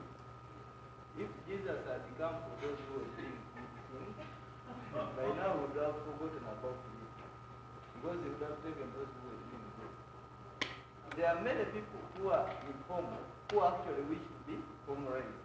So if we leave them out, then we are actually saying, those who are doing well, and yet we are here to support those who are doing bad. So we may need to have these people included so that we bring them on the platform where we can support them. Yeah, and I'd also like to think that most of those small enterprises they still face some form of tax. Like the trading license, that one they cannot use it. Municipal council fees. So we also need them so they're able to use them and to that level that they do not know how to go there. So I think we'll just try to open up our message and see how deep can we go and how small we can do it. Also be Thank you all. Edwin, we are going to discuss this further internally. We have the informal views and the formal views. The formal views are their forms of registration that are known in Uganda. The informal view is we must add others because there are many to uplift them. Edwin, when we are having more discussions internally, we shall look at that further and we see what to go. Can we pick up pace? Okay, thank you. So we had stopped on section E. The gating question would be, we have a question which asks whether you are formal or informal. Then if you are formal, it goes to these ones that, are you registered with municipality? Are you registered with university? If they could be even, I think, in another You're saying we should have a guiding question. Yeah, That will be the next development stage. We've taken note of that, but currently what the that okay, Edwin? So- While the issue of the drop-down formal, and then we, Now, how does an SME, for example, say, do those people, are they fully aware they are informal or formal? Because there is also that challenge. What were you saying, Muhammad? That is the exact point that I want to raise, that as SME may not know whether it's formal or informal. You know, by paying this tax as well as SME does not necessarily imply that you are formal. So when I pay that tax, I may consider myself formal. So I think that we either go that way, but we do not make that as a point to lock others out who cannot follow. So what I'm noting here is the formalization issue. We have to come back to it. What's your name, gentleman? Biakatona. That one you told me. I just wanted to know your name. We are going to have a further discussion about this. Particularly, I want to pick your views as far as the way we should phrase that area around formalization or informalization and so on. And probably the way you capture information when it comes to your membership. But we cannot, let us continue because there are more interesting questions up there that we need your input right now. So can we proceed? Okay, thank you, Nasa. So we had, we'll proceed to section E. There is a question there, in what year was the business started? The sector that you belong to. So there is a standard classification here that was adopted. Just look for information and communication. Subsector is computer programming. The economic issues, you'll provide the ranking here. At least the ones here. I think some had even proceeded beyond this session, this section. Then the biggest cost to SME operations, you will select issues and then rank them, okay? So for example, I will select employee costs. That takes rank number 1. I could say the next issue is cost of capital. That takes rank number 2. Okay, so those are the issues there. There's a question on business linkages. Okay, we provided for 3 options: key customers, key suppliers. Then if you select other linkages, you'll be prompted to type in the other linkages. For now, I'll say key customers. Then there's a question on whether you engaged in exports, imports, or cross-border trade. So if I said yes, there's another set of questions that comes. There's a question on nature of cross-border trade. Okay. So I could say export. Then you'll also be prompted to indicate the challenges that you're facing as you do cross-border trade. Those issues will be ranked, okay? So for example, I could say taxation. That takes rank number 1. And then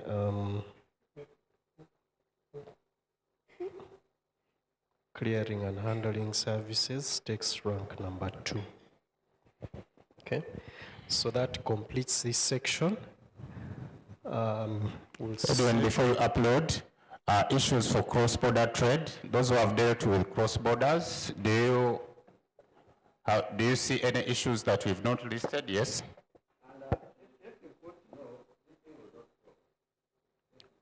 Pardon?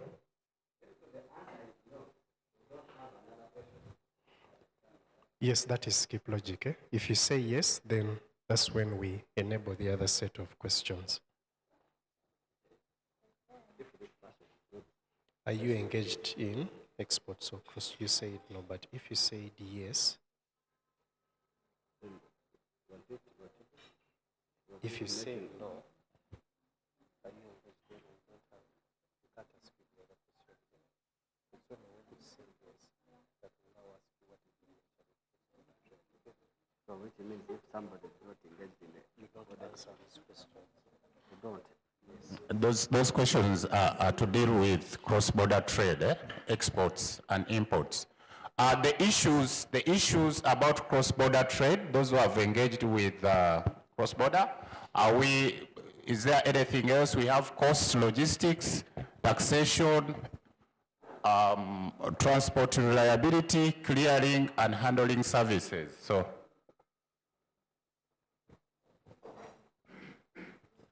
Dr. George, cross-border trade, have you those issues? Are we good to go?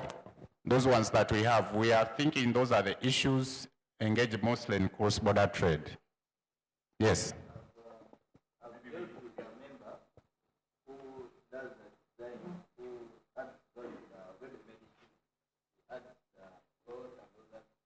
But what he does, he sends the products abroad. I would imagine it is export, but I don't know how we can fix that in this regard. Those are exports. It is engaged in cross-border trade. He trades across Uganda. Whether Europe or Kenya, But it sends them via that is, but they are still exports. So in short, it is smuggling. That is a market. How are we to be able to capture them? So that we elevate them. I want to say something. We have this room booked until a certain time. And also for those in Zoom, it becomes very tiring to have a very extended discussion. Let us refocus ourselves to discussion of this training and some of the issues that are not directly linked to the training, we list down and we will take it as discussion. I hope that's okay. So we can have, thank you, Director, for that direction. We can have, yes, a lady. Certification. The issues, yes. Actually, that one is very important. Certification. Someone is noting about that tool. What is the issue with certification? Cross-border trade certificates, certification of products is important. Where is the other lady's book? Are you writing for us? Okay, certification, thank you.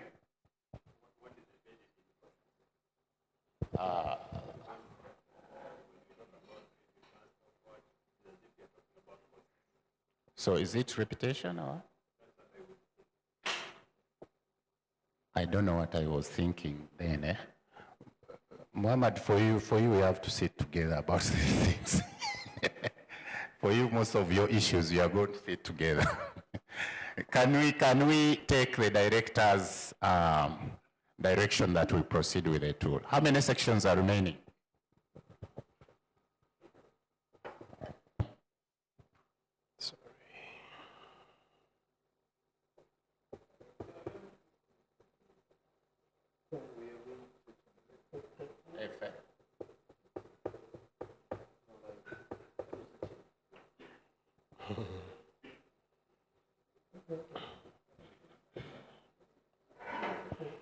Okay, section E, I'll just run through this quickly.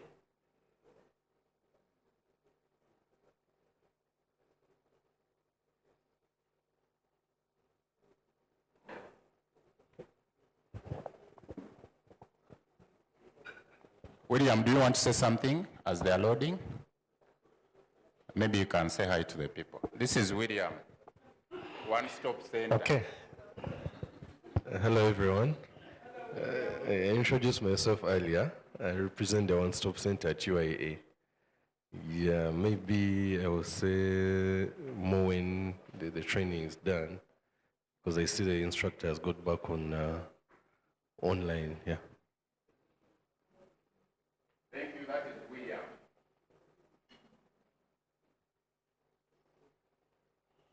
Yes.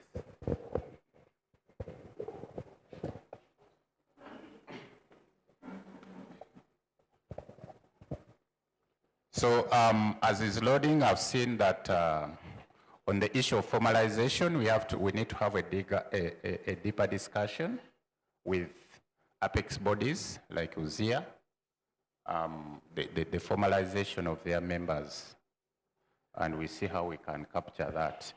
Okay, so section F, we have questions on the most pressing problems affecting the SME. Again, this is a ranking, so you'll find the issues listed there, okay? And then you provide the ranking, so you can select as many issues as possible. There is a question on sources of financing. Yes? No. Ranking, maybe you can read. Okay, yeah, it is there. Okay, it is there. So the problems were, I want Apex look at those problems and see whether there is something which we've not captured and we need to be among those problems.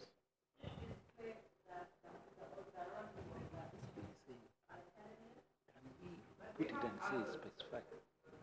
Yes, some questions have others.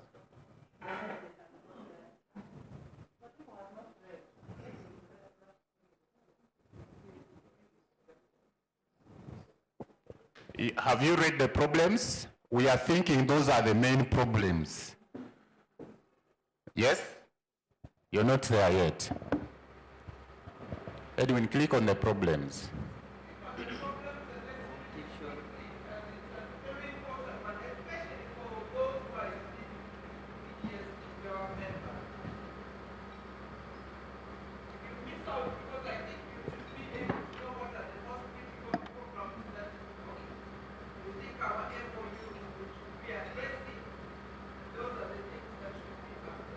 So infrastructure deficit, inefficient cash flows, finding customers. Now, certification again? But the certification question you have captured above. We, The area of certification, you have captured some information there that will be certificated. can you note certification somewhere there? Okay, we can look at it later on in discussions further and we see whether we can have it. Electricity is infrastructure, eh? Infrastructure. We leave out competition. Maybe to me what I'm looking at with competition is, we bring in things from outside. For instance, I've dealt with the member in the medical application who does some burger goods. But he knows there are those from China which are cheap.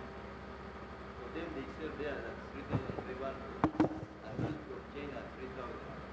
Now in the market there is competition with their local products versus those which are imported. Maybe that day it can serve, but here it is terrible. If I'm competing with you, we are on the same speed, just give the best to the market. Thank you. Again. I think I hear what the gentleman from UPI is saying. I'm looking at it from a policy environment. And maybe if I to quote specifically to bring all of us to understand it. The time when Uganda batteries started producing batteries, government had a policy that batteries will not be imported, to be able to support them with the local investor growth. Today when you go to the market, you'll see that policy environment has been outlived and there are all manner of batteries that Uganda batteries is able to compete with. So I don't know if that is what you were trying to look at, but for the moment, for this test environment, I would request the PIC team to pick out those, and if there are others that you think should be on this list and it's not, this is the time to raise it up, but we will not change this platform for the moment. We will continue to go to the field with this as Yes, please. Thank you, Director. Thank you. I had something to do with competition. How about if we look at competition in relation to counterfeits? Someone. So what I'm doing here, I'm noting what you're saying, such that we can have a further discussion.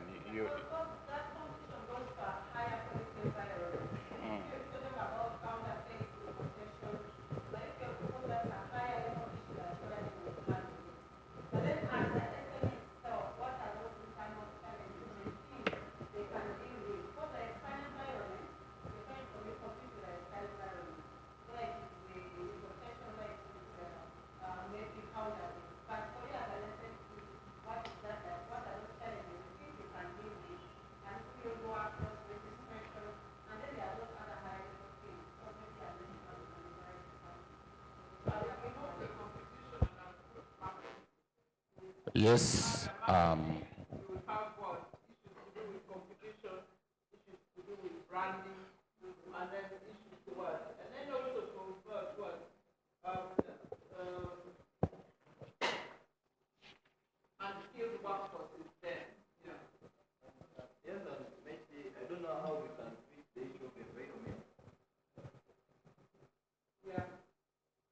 Environment what? Political environment?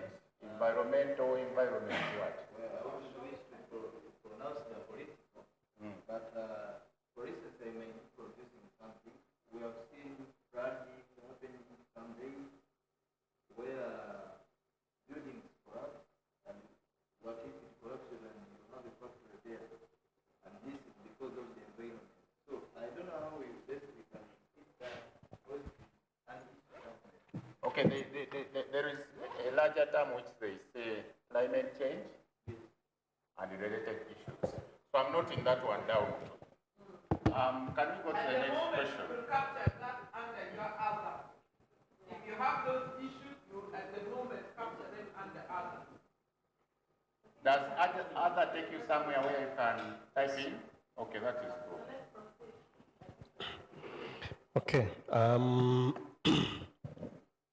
So there's a question on sources of financing used in the last 12 months. So if you click on the button update sources of financing, that is a multiple select.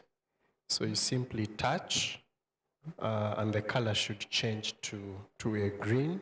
Then you click on update.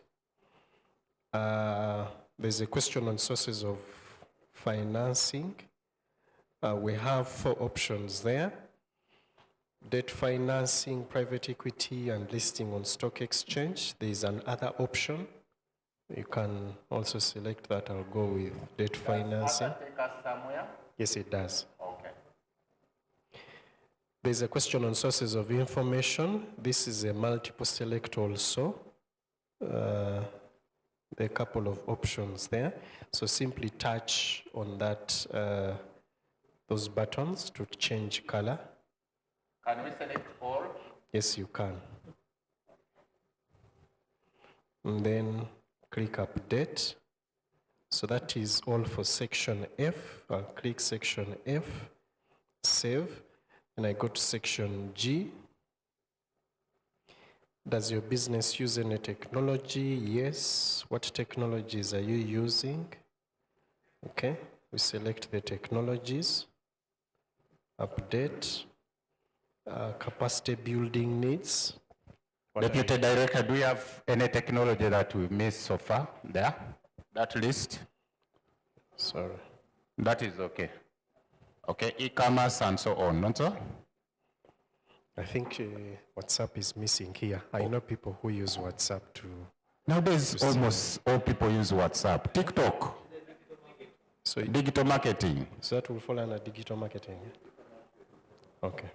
But you see, if you look at the World Bank studies about doing business in countries, you don't say, maybe you say digital marketing and then you specify, because the interest of Facebook is to see how people are using it across Uganda. And then investigate why it's being used more, say, in Jinja than Masaka.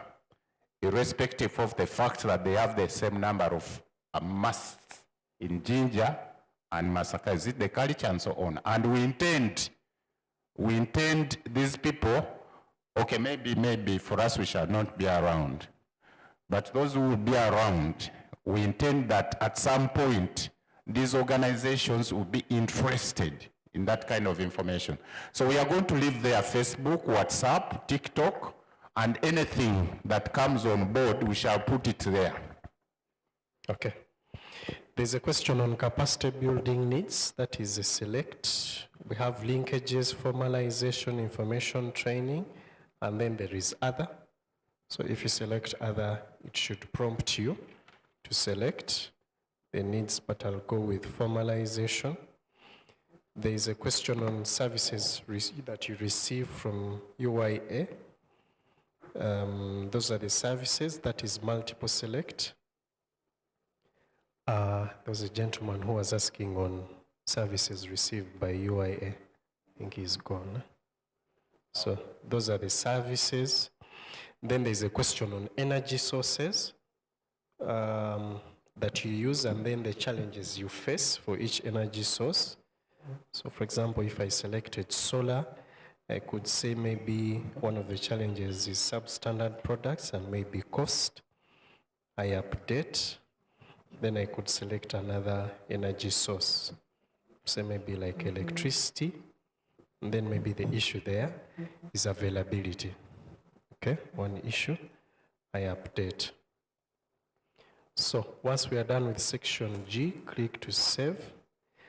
So your sections from B to G should have turned blue. Okay, there is a question online from Emmanuel F1S. Is it possible to break down infrastructure deficit to roads, power, water, internet, etc.? Which section is infrastructure? Can we go back to that question briefly? Director and Christabel, we are on time. So I pray that you go back to that question briefly. Section F, infrastructure deficit. Who's asking?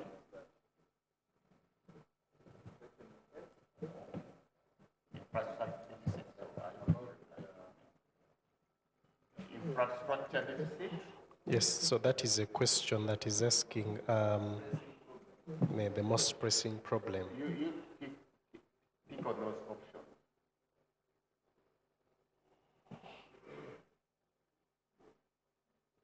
Okay, because the question is, when you say infrastructure, infrastructure is wide.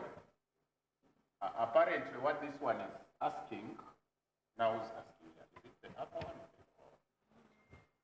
Emmanuel is asking, is it possible to break down infrastructure deficit to roads, power, water, internet, etc.?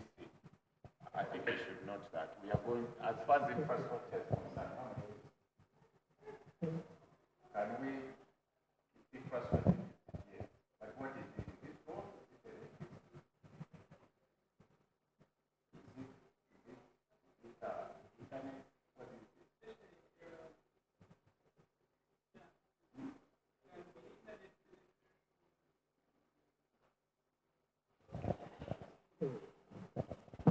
Okay, my suggestion, if you can reply that person, is yes, we are going to break down that question, which is about infrastructure. What is the question about, Edwin?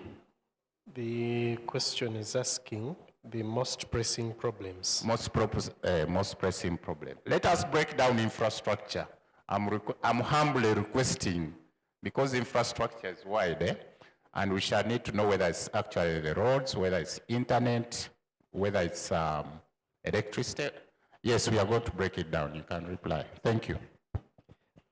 Okay, so the last section is for GPS. So if you click on GPS, so the first question will ask you is whether the data is being collected at the premises of the SME. If you say no, will not prompt you to collect those GPS coordinates. But if you said yes, then click on update GPS. Okay, so that will allow you to get the details of latitude, longitude, and the altitude. and then click to save, okay?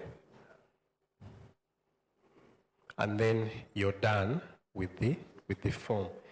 Now, at this stage, once all your sections have turned blue, click on the button that says flag as completed. Let me ask, has anyone captured GPS here? You've captured some GPS. Okay, we are going to look out for you. So the there. GPS is here. It's the same GPS. You're capturing the GPS of this place. Okay. Yeah. Okay, so click on the button that says flag as completed. It should turn red, okay? And then use the arrow button at the top near edit profile to go back, okay? And then you should be able to see your filled out record, and then it says edit completed. So that means we are now ready to upload, okay? So to upload, you'll go back to where you saw the blue button that was saying, I think, download lookups. Sorry, get lookups. There's a button opposite there that says upload data. Okay? Click on upload data. And this record will leave your phone and then come to the SME portal. So you should be able to get a message that says, records successfully submitted. Have we all achieved that? Yes, sir. Yes.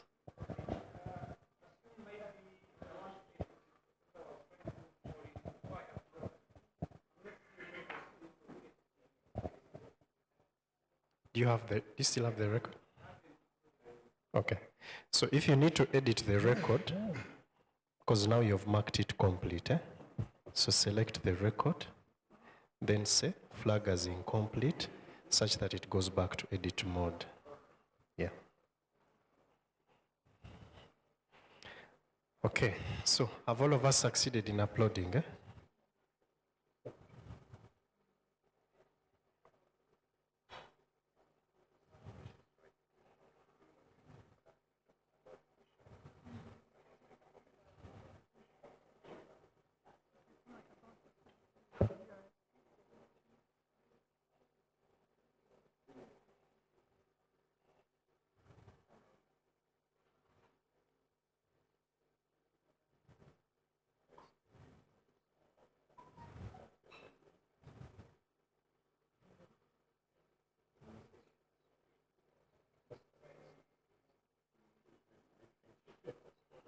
Okay, have all of us succeeded in uploading? I can only see 2 records, and both are mine. Others, please submit. I'm yet to see Faith.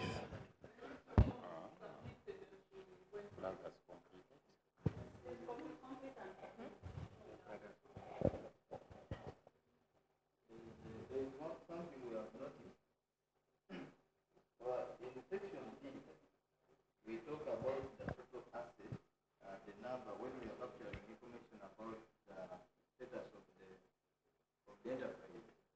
We actually we have not been mindful of the capacity of this person we are dealing with. Because from the technical point of view, you can see the system telling there you can produce 1,000 pieces of uniform. But if just having one machine, you know that it's exceeding the action. Then you'll be able to engage the system. But we needed maybe to add something with production capacity, something tracking the production capacity of this sensitive. That's going to come. Maybe we'll take note of that. But at the moment, we don't expect them to be able to work. When they tell you they produce 1,000, then you break it down. How many you produce a day? How much does each cost? And that's why we're dealing with sector players like yourself. We don't expect you just to, to pick what they have, because at the end of the day, you want also to be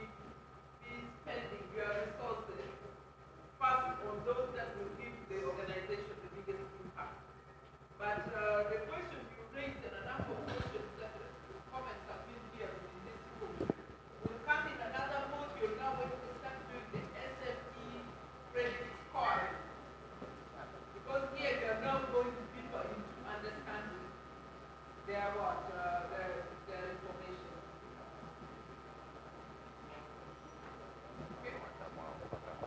We are expecting you to work, to work. People who don't complete their session will not get links to go into the field. You need to complete your documents there. That is the only time you know that you have gone through the form, completed, and are able to present that effectively out there. Edwin is going to keep track of that, and then you will get your personalized thing to be able to do this. So it is critical. It's not just what, training is finished, let's go and you'll get the links. The links will only come for those who have completed and set their work. Edwin, sorry, if I may ask. Edwin? Yes. If I may ask, is this providing like the names of persons and their contacts who are doing the profiling? That you're able to know that this was did by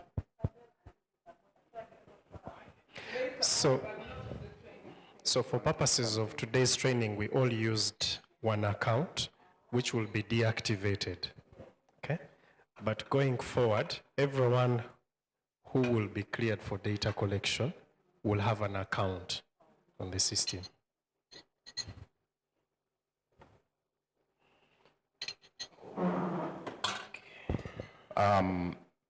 Thank you, Edwin, data care team, participants, all of us, the USAID team, UIA team. This has been short notice. You realize we communicated yesterday that we are doing the training now. This is the first training. We are hoping even when we come from the field that we shall do a validation workshop with everyone.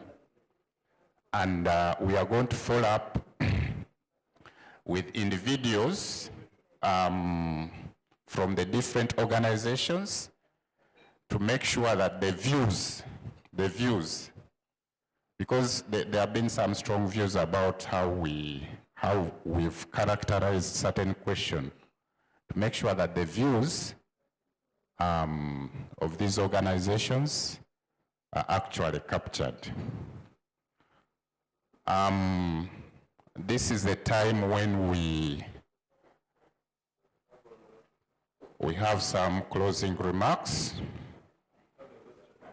You have a question? Yes, William.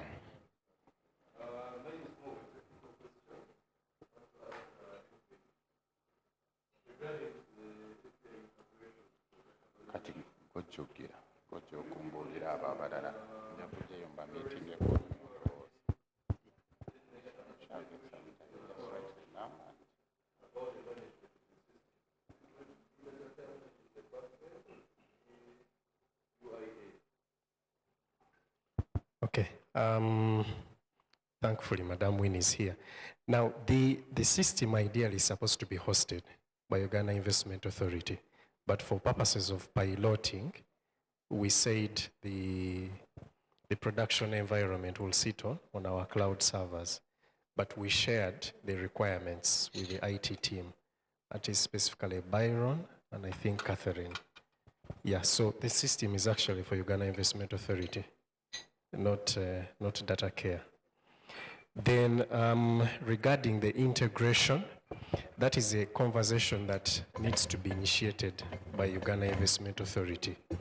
So what happens is you'll reach out to Uganda Revenue Authority and say you want to do integration, or NITA, because ideally this platform is supposed to be, NITA has something they call the bus architecture or something. It's much easier to start a conversation with NITA than Uganda Revenue Authority to do integration with any MDA. Yeah. But we have envisaged that integration to be able to validate, for example, the TIN numbers and the registration numbers from URSP.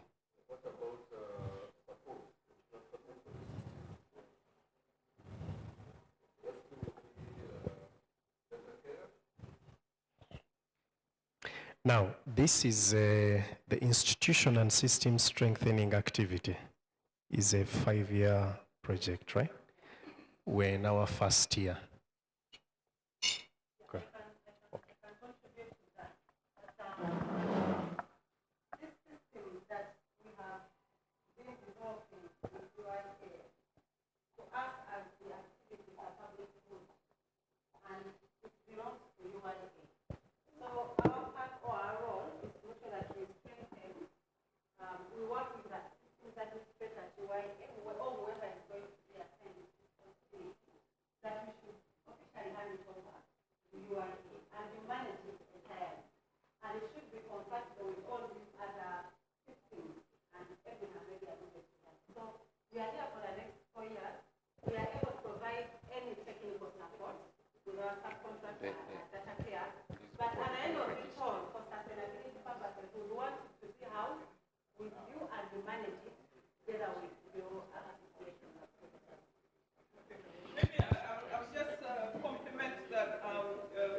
On integration also, we are also looking, and which is quite important for you, under the private sector development program of 2021-2022, they had hoped that we were going to integrate this to EB. But of course it is not possible at this stage. So those are the discussions, and it's good you are here. It's part of the discussions that we will expect to have internally, see what the requirements for that are, and see how we package the funding, the institutional strengthening systems that we require for online classes for the next financial year, which will go to ISS for funding. Now, within this next 4 years, we expect that the capacity of UIA would have been built to be able to manage this system as an integrated integrated component of online platforms that UIA is That's why we're talking about EVs, we're talking about the deal room that is coming from one. We're talking about the deal room, we're talking about the SME portal, and we will also be talking about the bigger ecosystem players or players within the investment. At that time, the SME portal will cease being just an SME enabling platform, but it will become business competitiveness for both FDI and domestic investors, where we will be providing backward and forward linkages to markets, backward and forward linkages to financing, backward and forward linkages to customers. So you will start seeing the B2B components coming in place. And also, I think from my work, we're dreaming so big in this platform that eventually we are also looking and seeing how blockchain technology need to play in this platform. If UDB, for example, is funding an SME that wants to do machinery and a number of other things to be able to export to China, we should be able to have some sort of blockchain background that we do not give this SME 1 billion shillings. And the next thing we know, they have bought 3 houses, they have married 5 wives, they have got 10 cars. I think now those who have 10 cars in this field situation are trying to sell them off. So, but that is in principle, that's what we want to be able to see, so that we have an enabling environment where business flourishes, and that means we are answering to our mandate. We are creating jobs, we are contributing to GDP, and we have made little harm. Thank you, Director Winnie. We are supposed to be having. Do you have? That was. Can you clap for Director Winnie? Edwin, you wanted to say something? The gentleman here was talking about hosting, was talking about back end, was talking about William, I should be bringing you on board whenever we have these meetings. The other members of the ICT team actually have been, but you've been busy in one-stop center. These others have been with the team, so we talked about in the next phase. Yes. And then the details, the system is supposed to be handed over, it's supposed to be a public system, APIs we shall discuss with them. I think I shouldn't tell them, but let me tell them, we're already discussing with some sector players like MTN, and they have solutions which, of course, they have to use APIs, and NITA, and so on. But the first thing is to have SMEs in the system profiled. That's where we are starting from. Some of these issues will be solved all along. Edwin, your closing remarks? And then Christabel. As Edwin talks about closing remarks, and I hope that the stakeholders will hear very specifically what they need to be able to be triggered off to start the exercise. So it's very clear what will be required, whether it's the phone numbers or WhatsApp, I don't know. So Edwin should give us that very clearly. Edwin, then Christabel.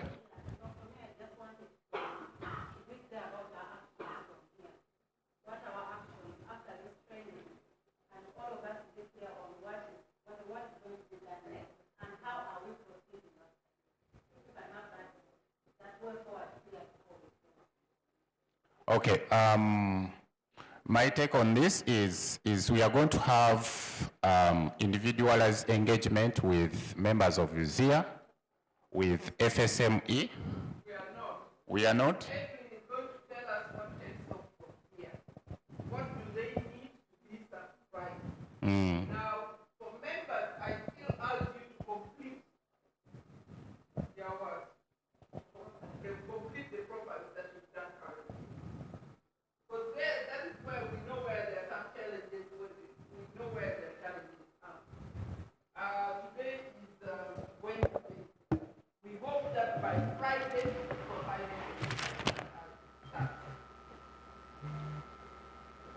So, Christabel, I think your question is answered. By Friday, we should be having the profiling. Did you say? End of day Friday, we should be seeing some SMEs already. On the platform. By Friday, we should be having some SMEs on the platform. That is one way forward.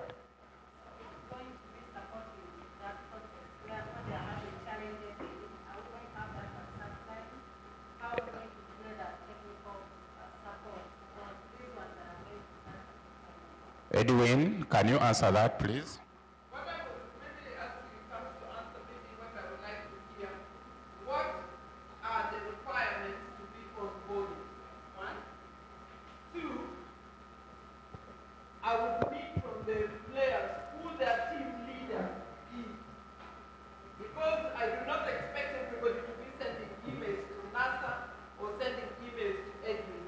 I expect if your team you see you have your team leader who will be the one communicating to NASA and the project team, NASA and what? NASA and the project team, and the project team then communicates to Edwin.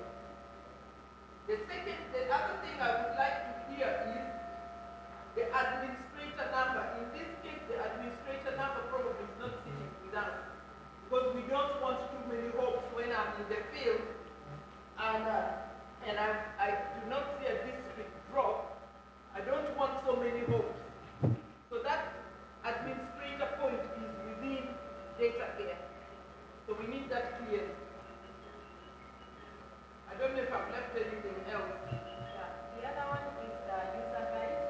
And when this slide was one or two pages on how to use that. This is what it has taken us to do. I think it is documented. If they have a user. If they have that user guide, it will be very helpful. And that can also be sent to the key contact person, and then they distribute amongst themselves. Okay, thank you. I'll start with the last issue of the user guide. We are going to share that today, Madam Winnie. there is documentation for that, for the mobile application. Now, to get onboarded, my proposal is this. The members who are here, the, do I call them Apex organizations? Okay?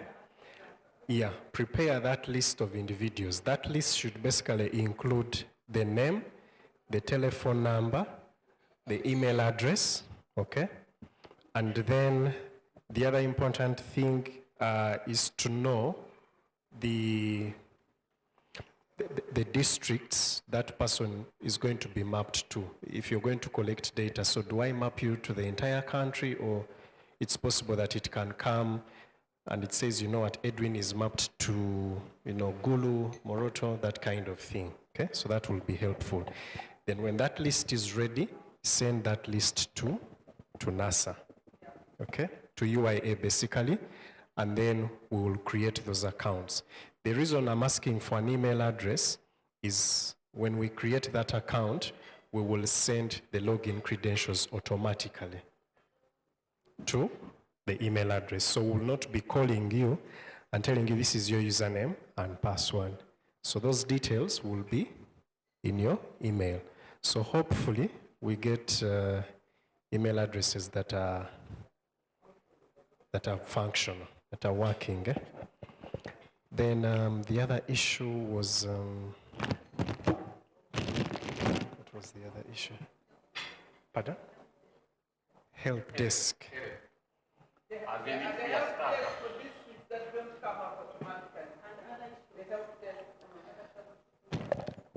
How do we get help from you? How, if I'm in Mkono, Gerard is in Mkono, how, and he has an issue, how do we get help? That's the question. Could we share that? We can discuss that. Maybe there is a reason why sometimes you opt for a district and you don't opt for the entire country. When you opt the district, sort of your upload becomes faster than, for example, if you took all the parishes in the entire Uganda. So if you're a Kampala person, then you could opt to have Kampala instead of, it becomes faster instead of the entire country. Edwin, you've not yet answered, how do we?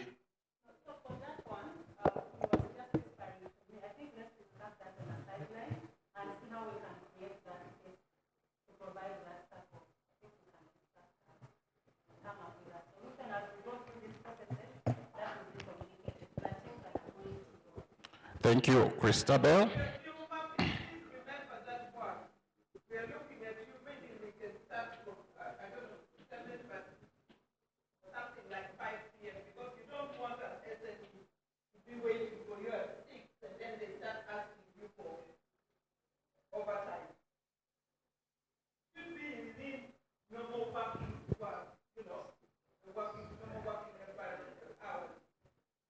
Okay.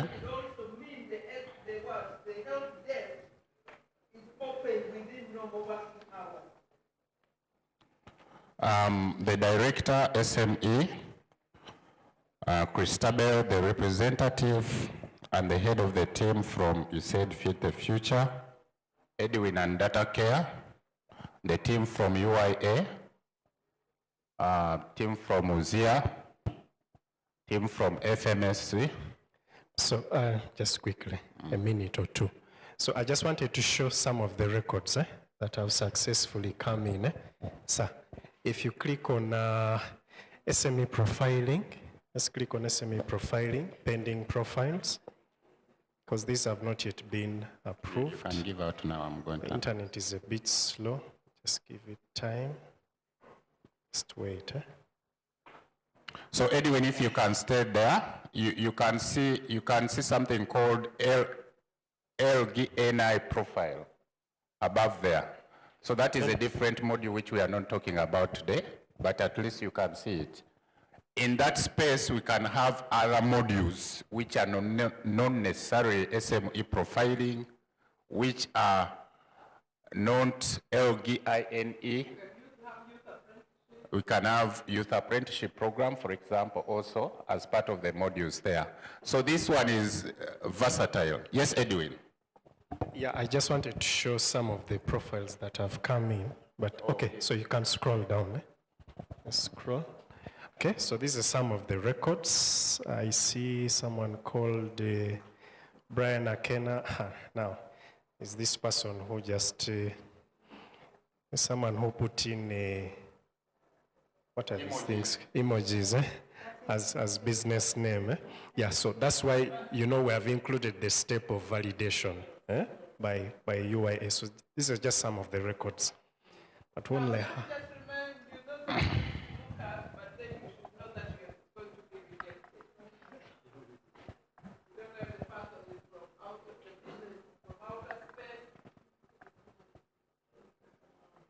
The person who put in emojis. This is good for pre-testing. When we have, for example, 10,000 profiles, then we shall see that some Ugandans from my home district are not serious. They keep putting emojis. They keep putting emojis. And then I will have to carry out a sensitization campaign in that particular district where these people are not serious about national issues.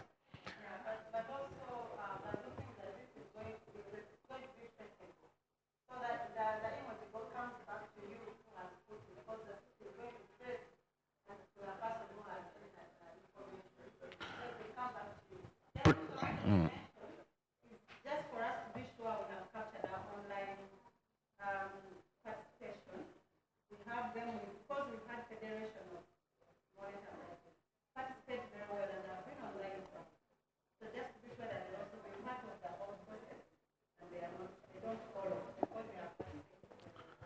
Okay, so we shall need the recording of this program, of course. Yes? Our sound team, we shall need the recording of this program. We need the participation from the online program. There is a feedback for this kind of training. Please, it's a small questionnaire. Can you fill that up? We expect any comments now. Any other comments now? After that, my friend Harriet is going to give us the closing prayer. Had you introduced yourself? When? She will give us the closing prayer for today. Hey, there is a comment. We can have comments as people fill in. Then she will give us the closing prayer. I wanted to suggest that if we can have can I call it a training manual, particularly for this, whether a one page or in that someone can follow through in terms of maybe as revising or as we familiarize ourselves with the working of this system. Thank you. You people, we are not beginning the program again. Training is finished. But we are saying as you are filling up those forms, people can have some comments. Edwin, training manual. okay, so we are going to share it with Uganda Investment Authority today. They will distribute. Do we have some burning issue? Even if it's okay, do we have any other issue that we can, as we wait, as people fill up the feedback from training?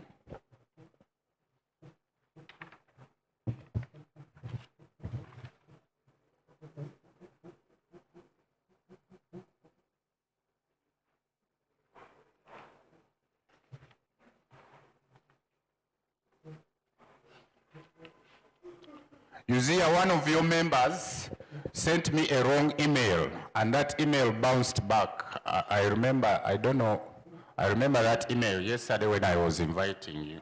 It was something like Biaruhanga. But why are you laughing? Do you know him? No, it wasn't Biakaton. Something like that, It kept bouncing back. There is a comment here. Maybe to Edwin, because I've been trying to upload, but when I cross-checked with data care, they are saying it's an internet issue. So now I'm asking, for example, how many files can the app store maybe for me to come back from where I'm collecting data and to go where there is a good internet to upload? Can I store as many files as possible so that I upload once? Because now, if I'm in Kampala now and I've failed to upload, what could be the issue for those who are in hard-to-reach areas maybe? Edwin, you're going to answer that. Thank you. Okay, so you can capture as many records as you want, and they will all be stored on your mobile device. And then when you want to upload it, as soon as you flag it as completed and you click the button upload records, they will all go. So if you have some records which are flagged as completed and others are not, only the ones which are flagged will go. The ones which are not flagged will remain on your device.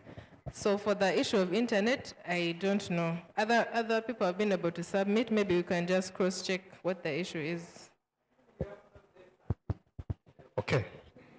Just to supplement on that, offline data collection is very tricky. I usually advise people, because just imagine you've collected 60 profiles, and then this device is stolen away from you.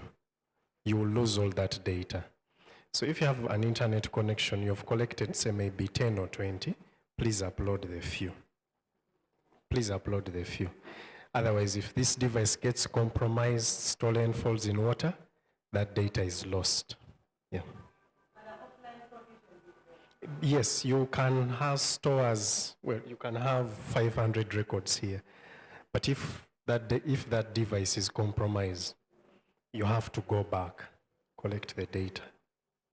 So we try as much as possible to collect, upload.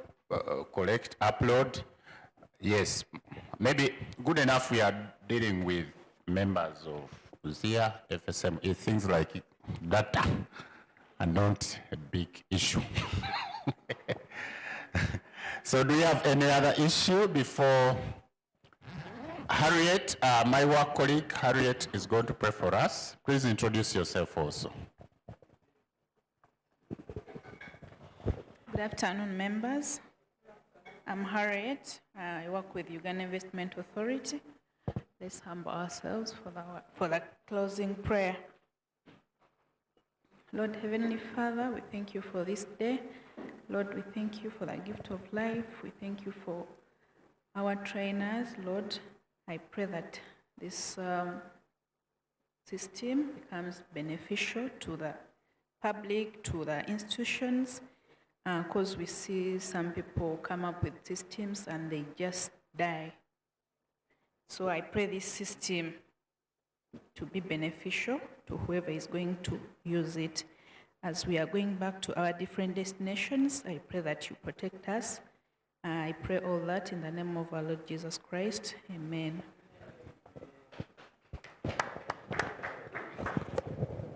Okay, thank you all. May God bless you. We shall be discussing many of you as we go on.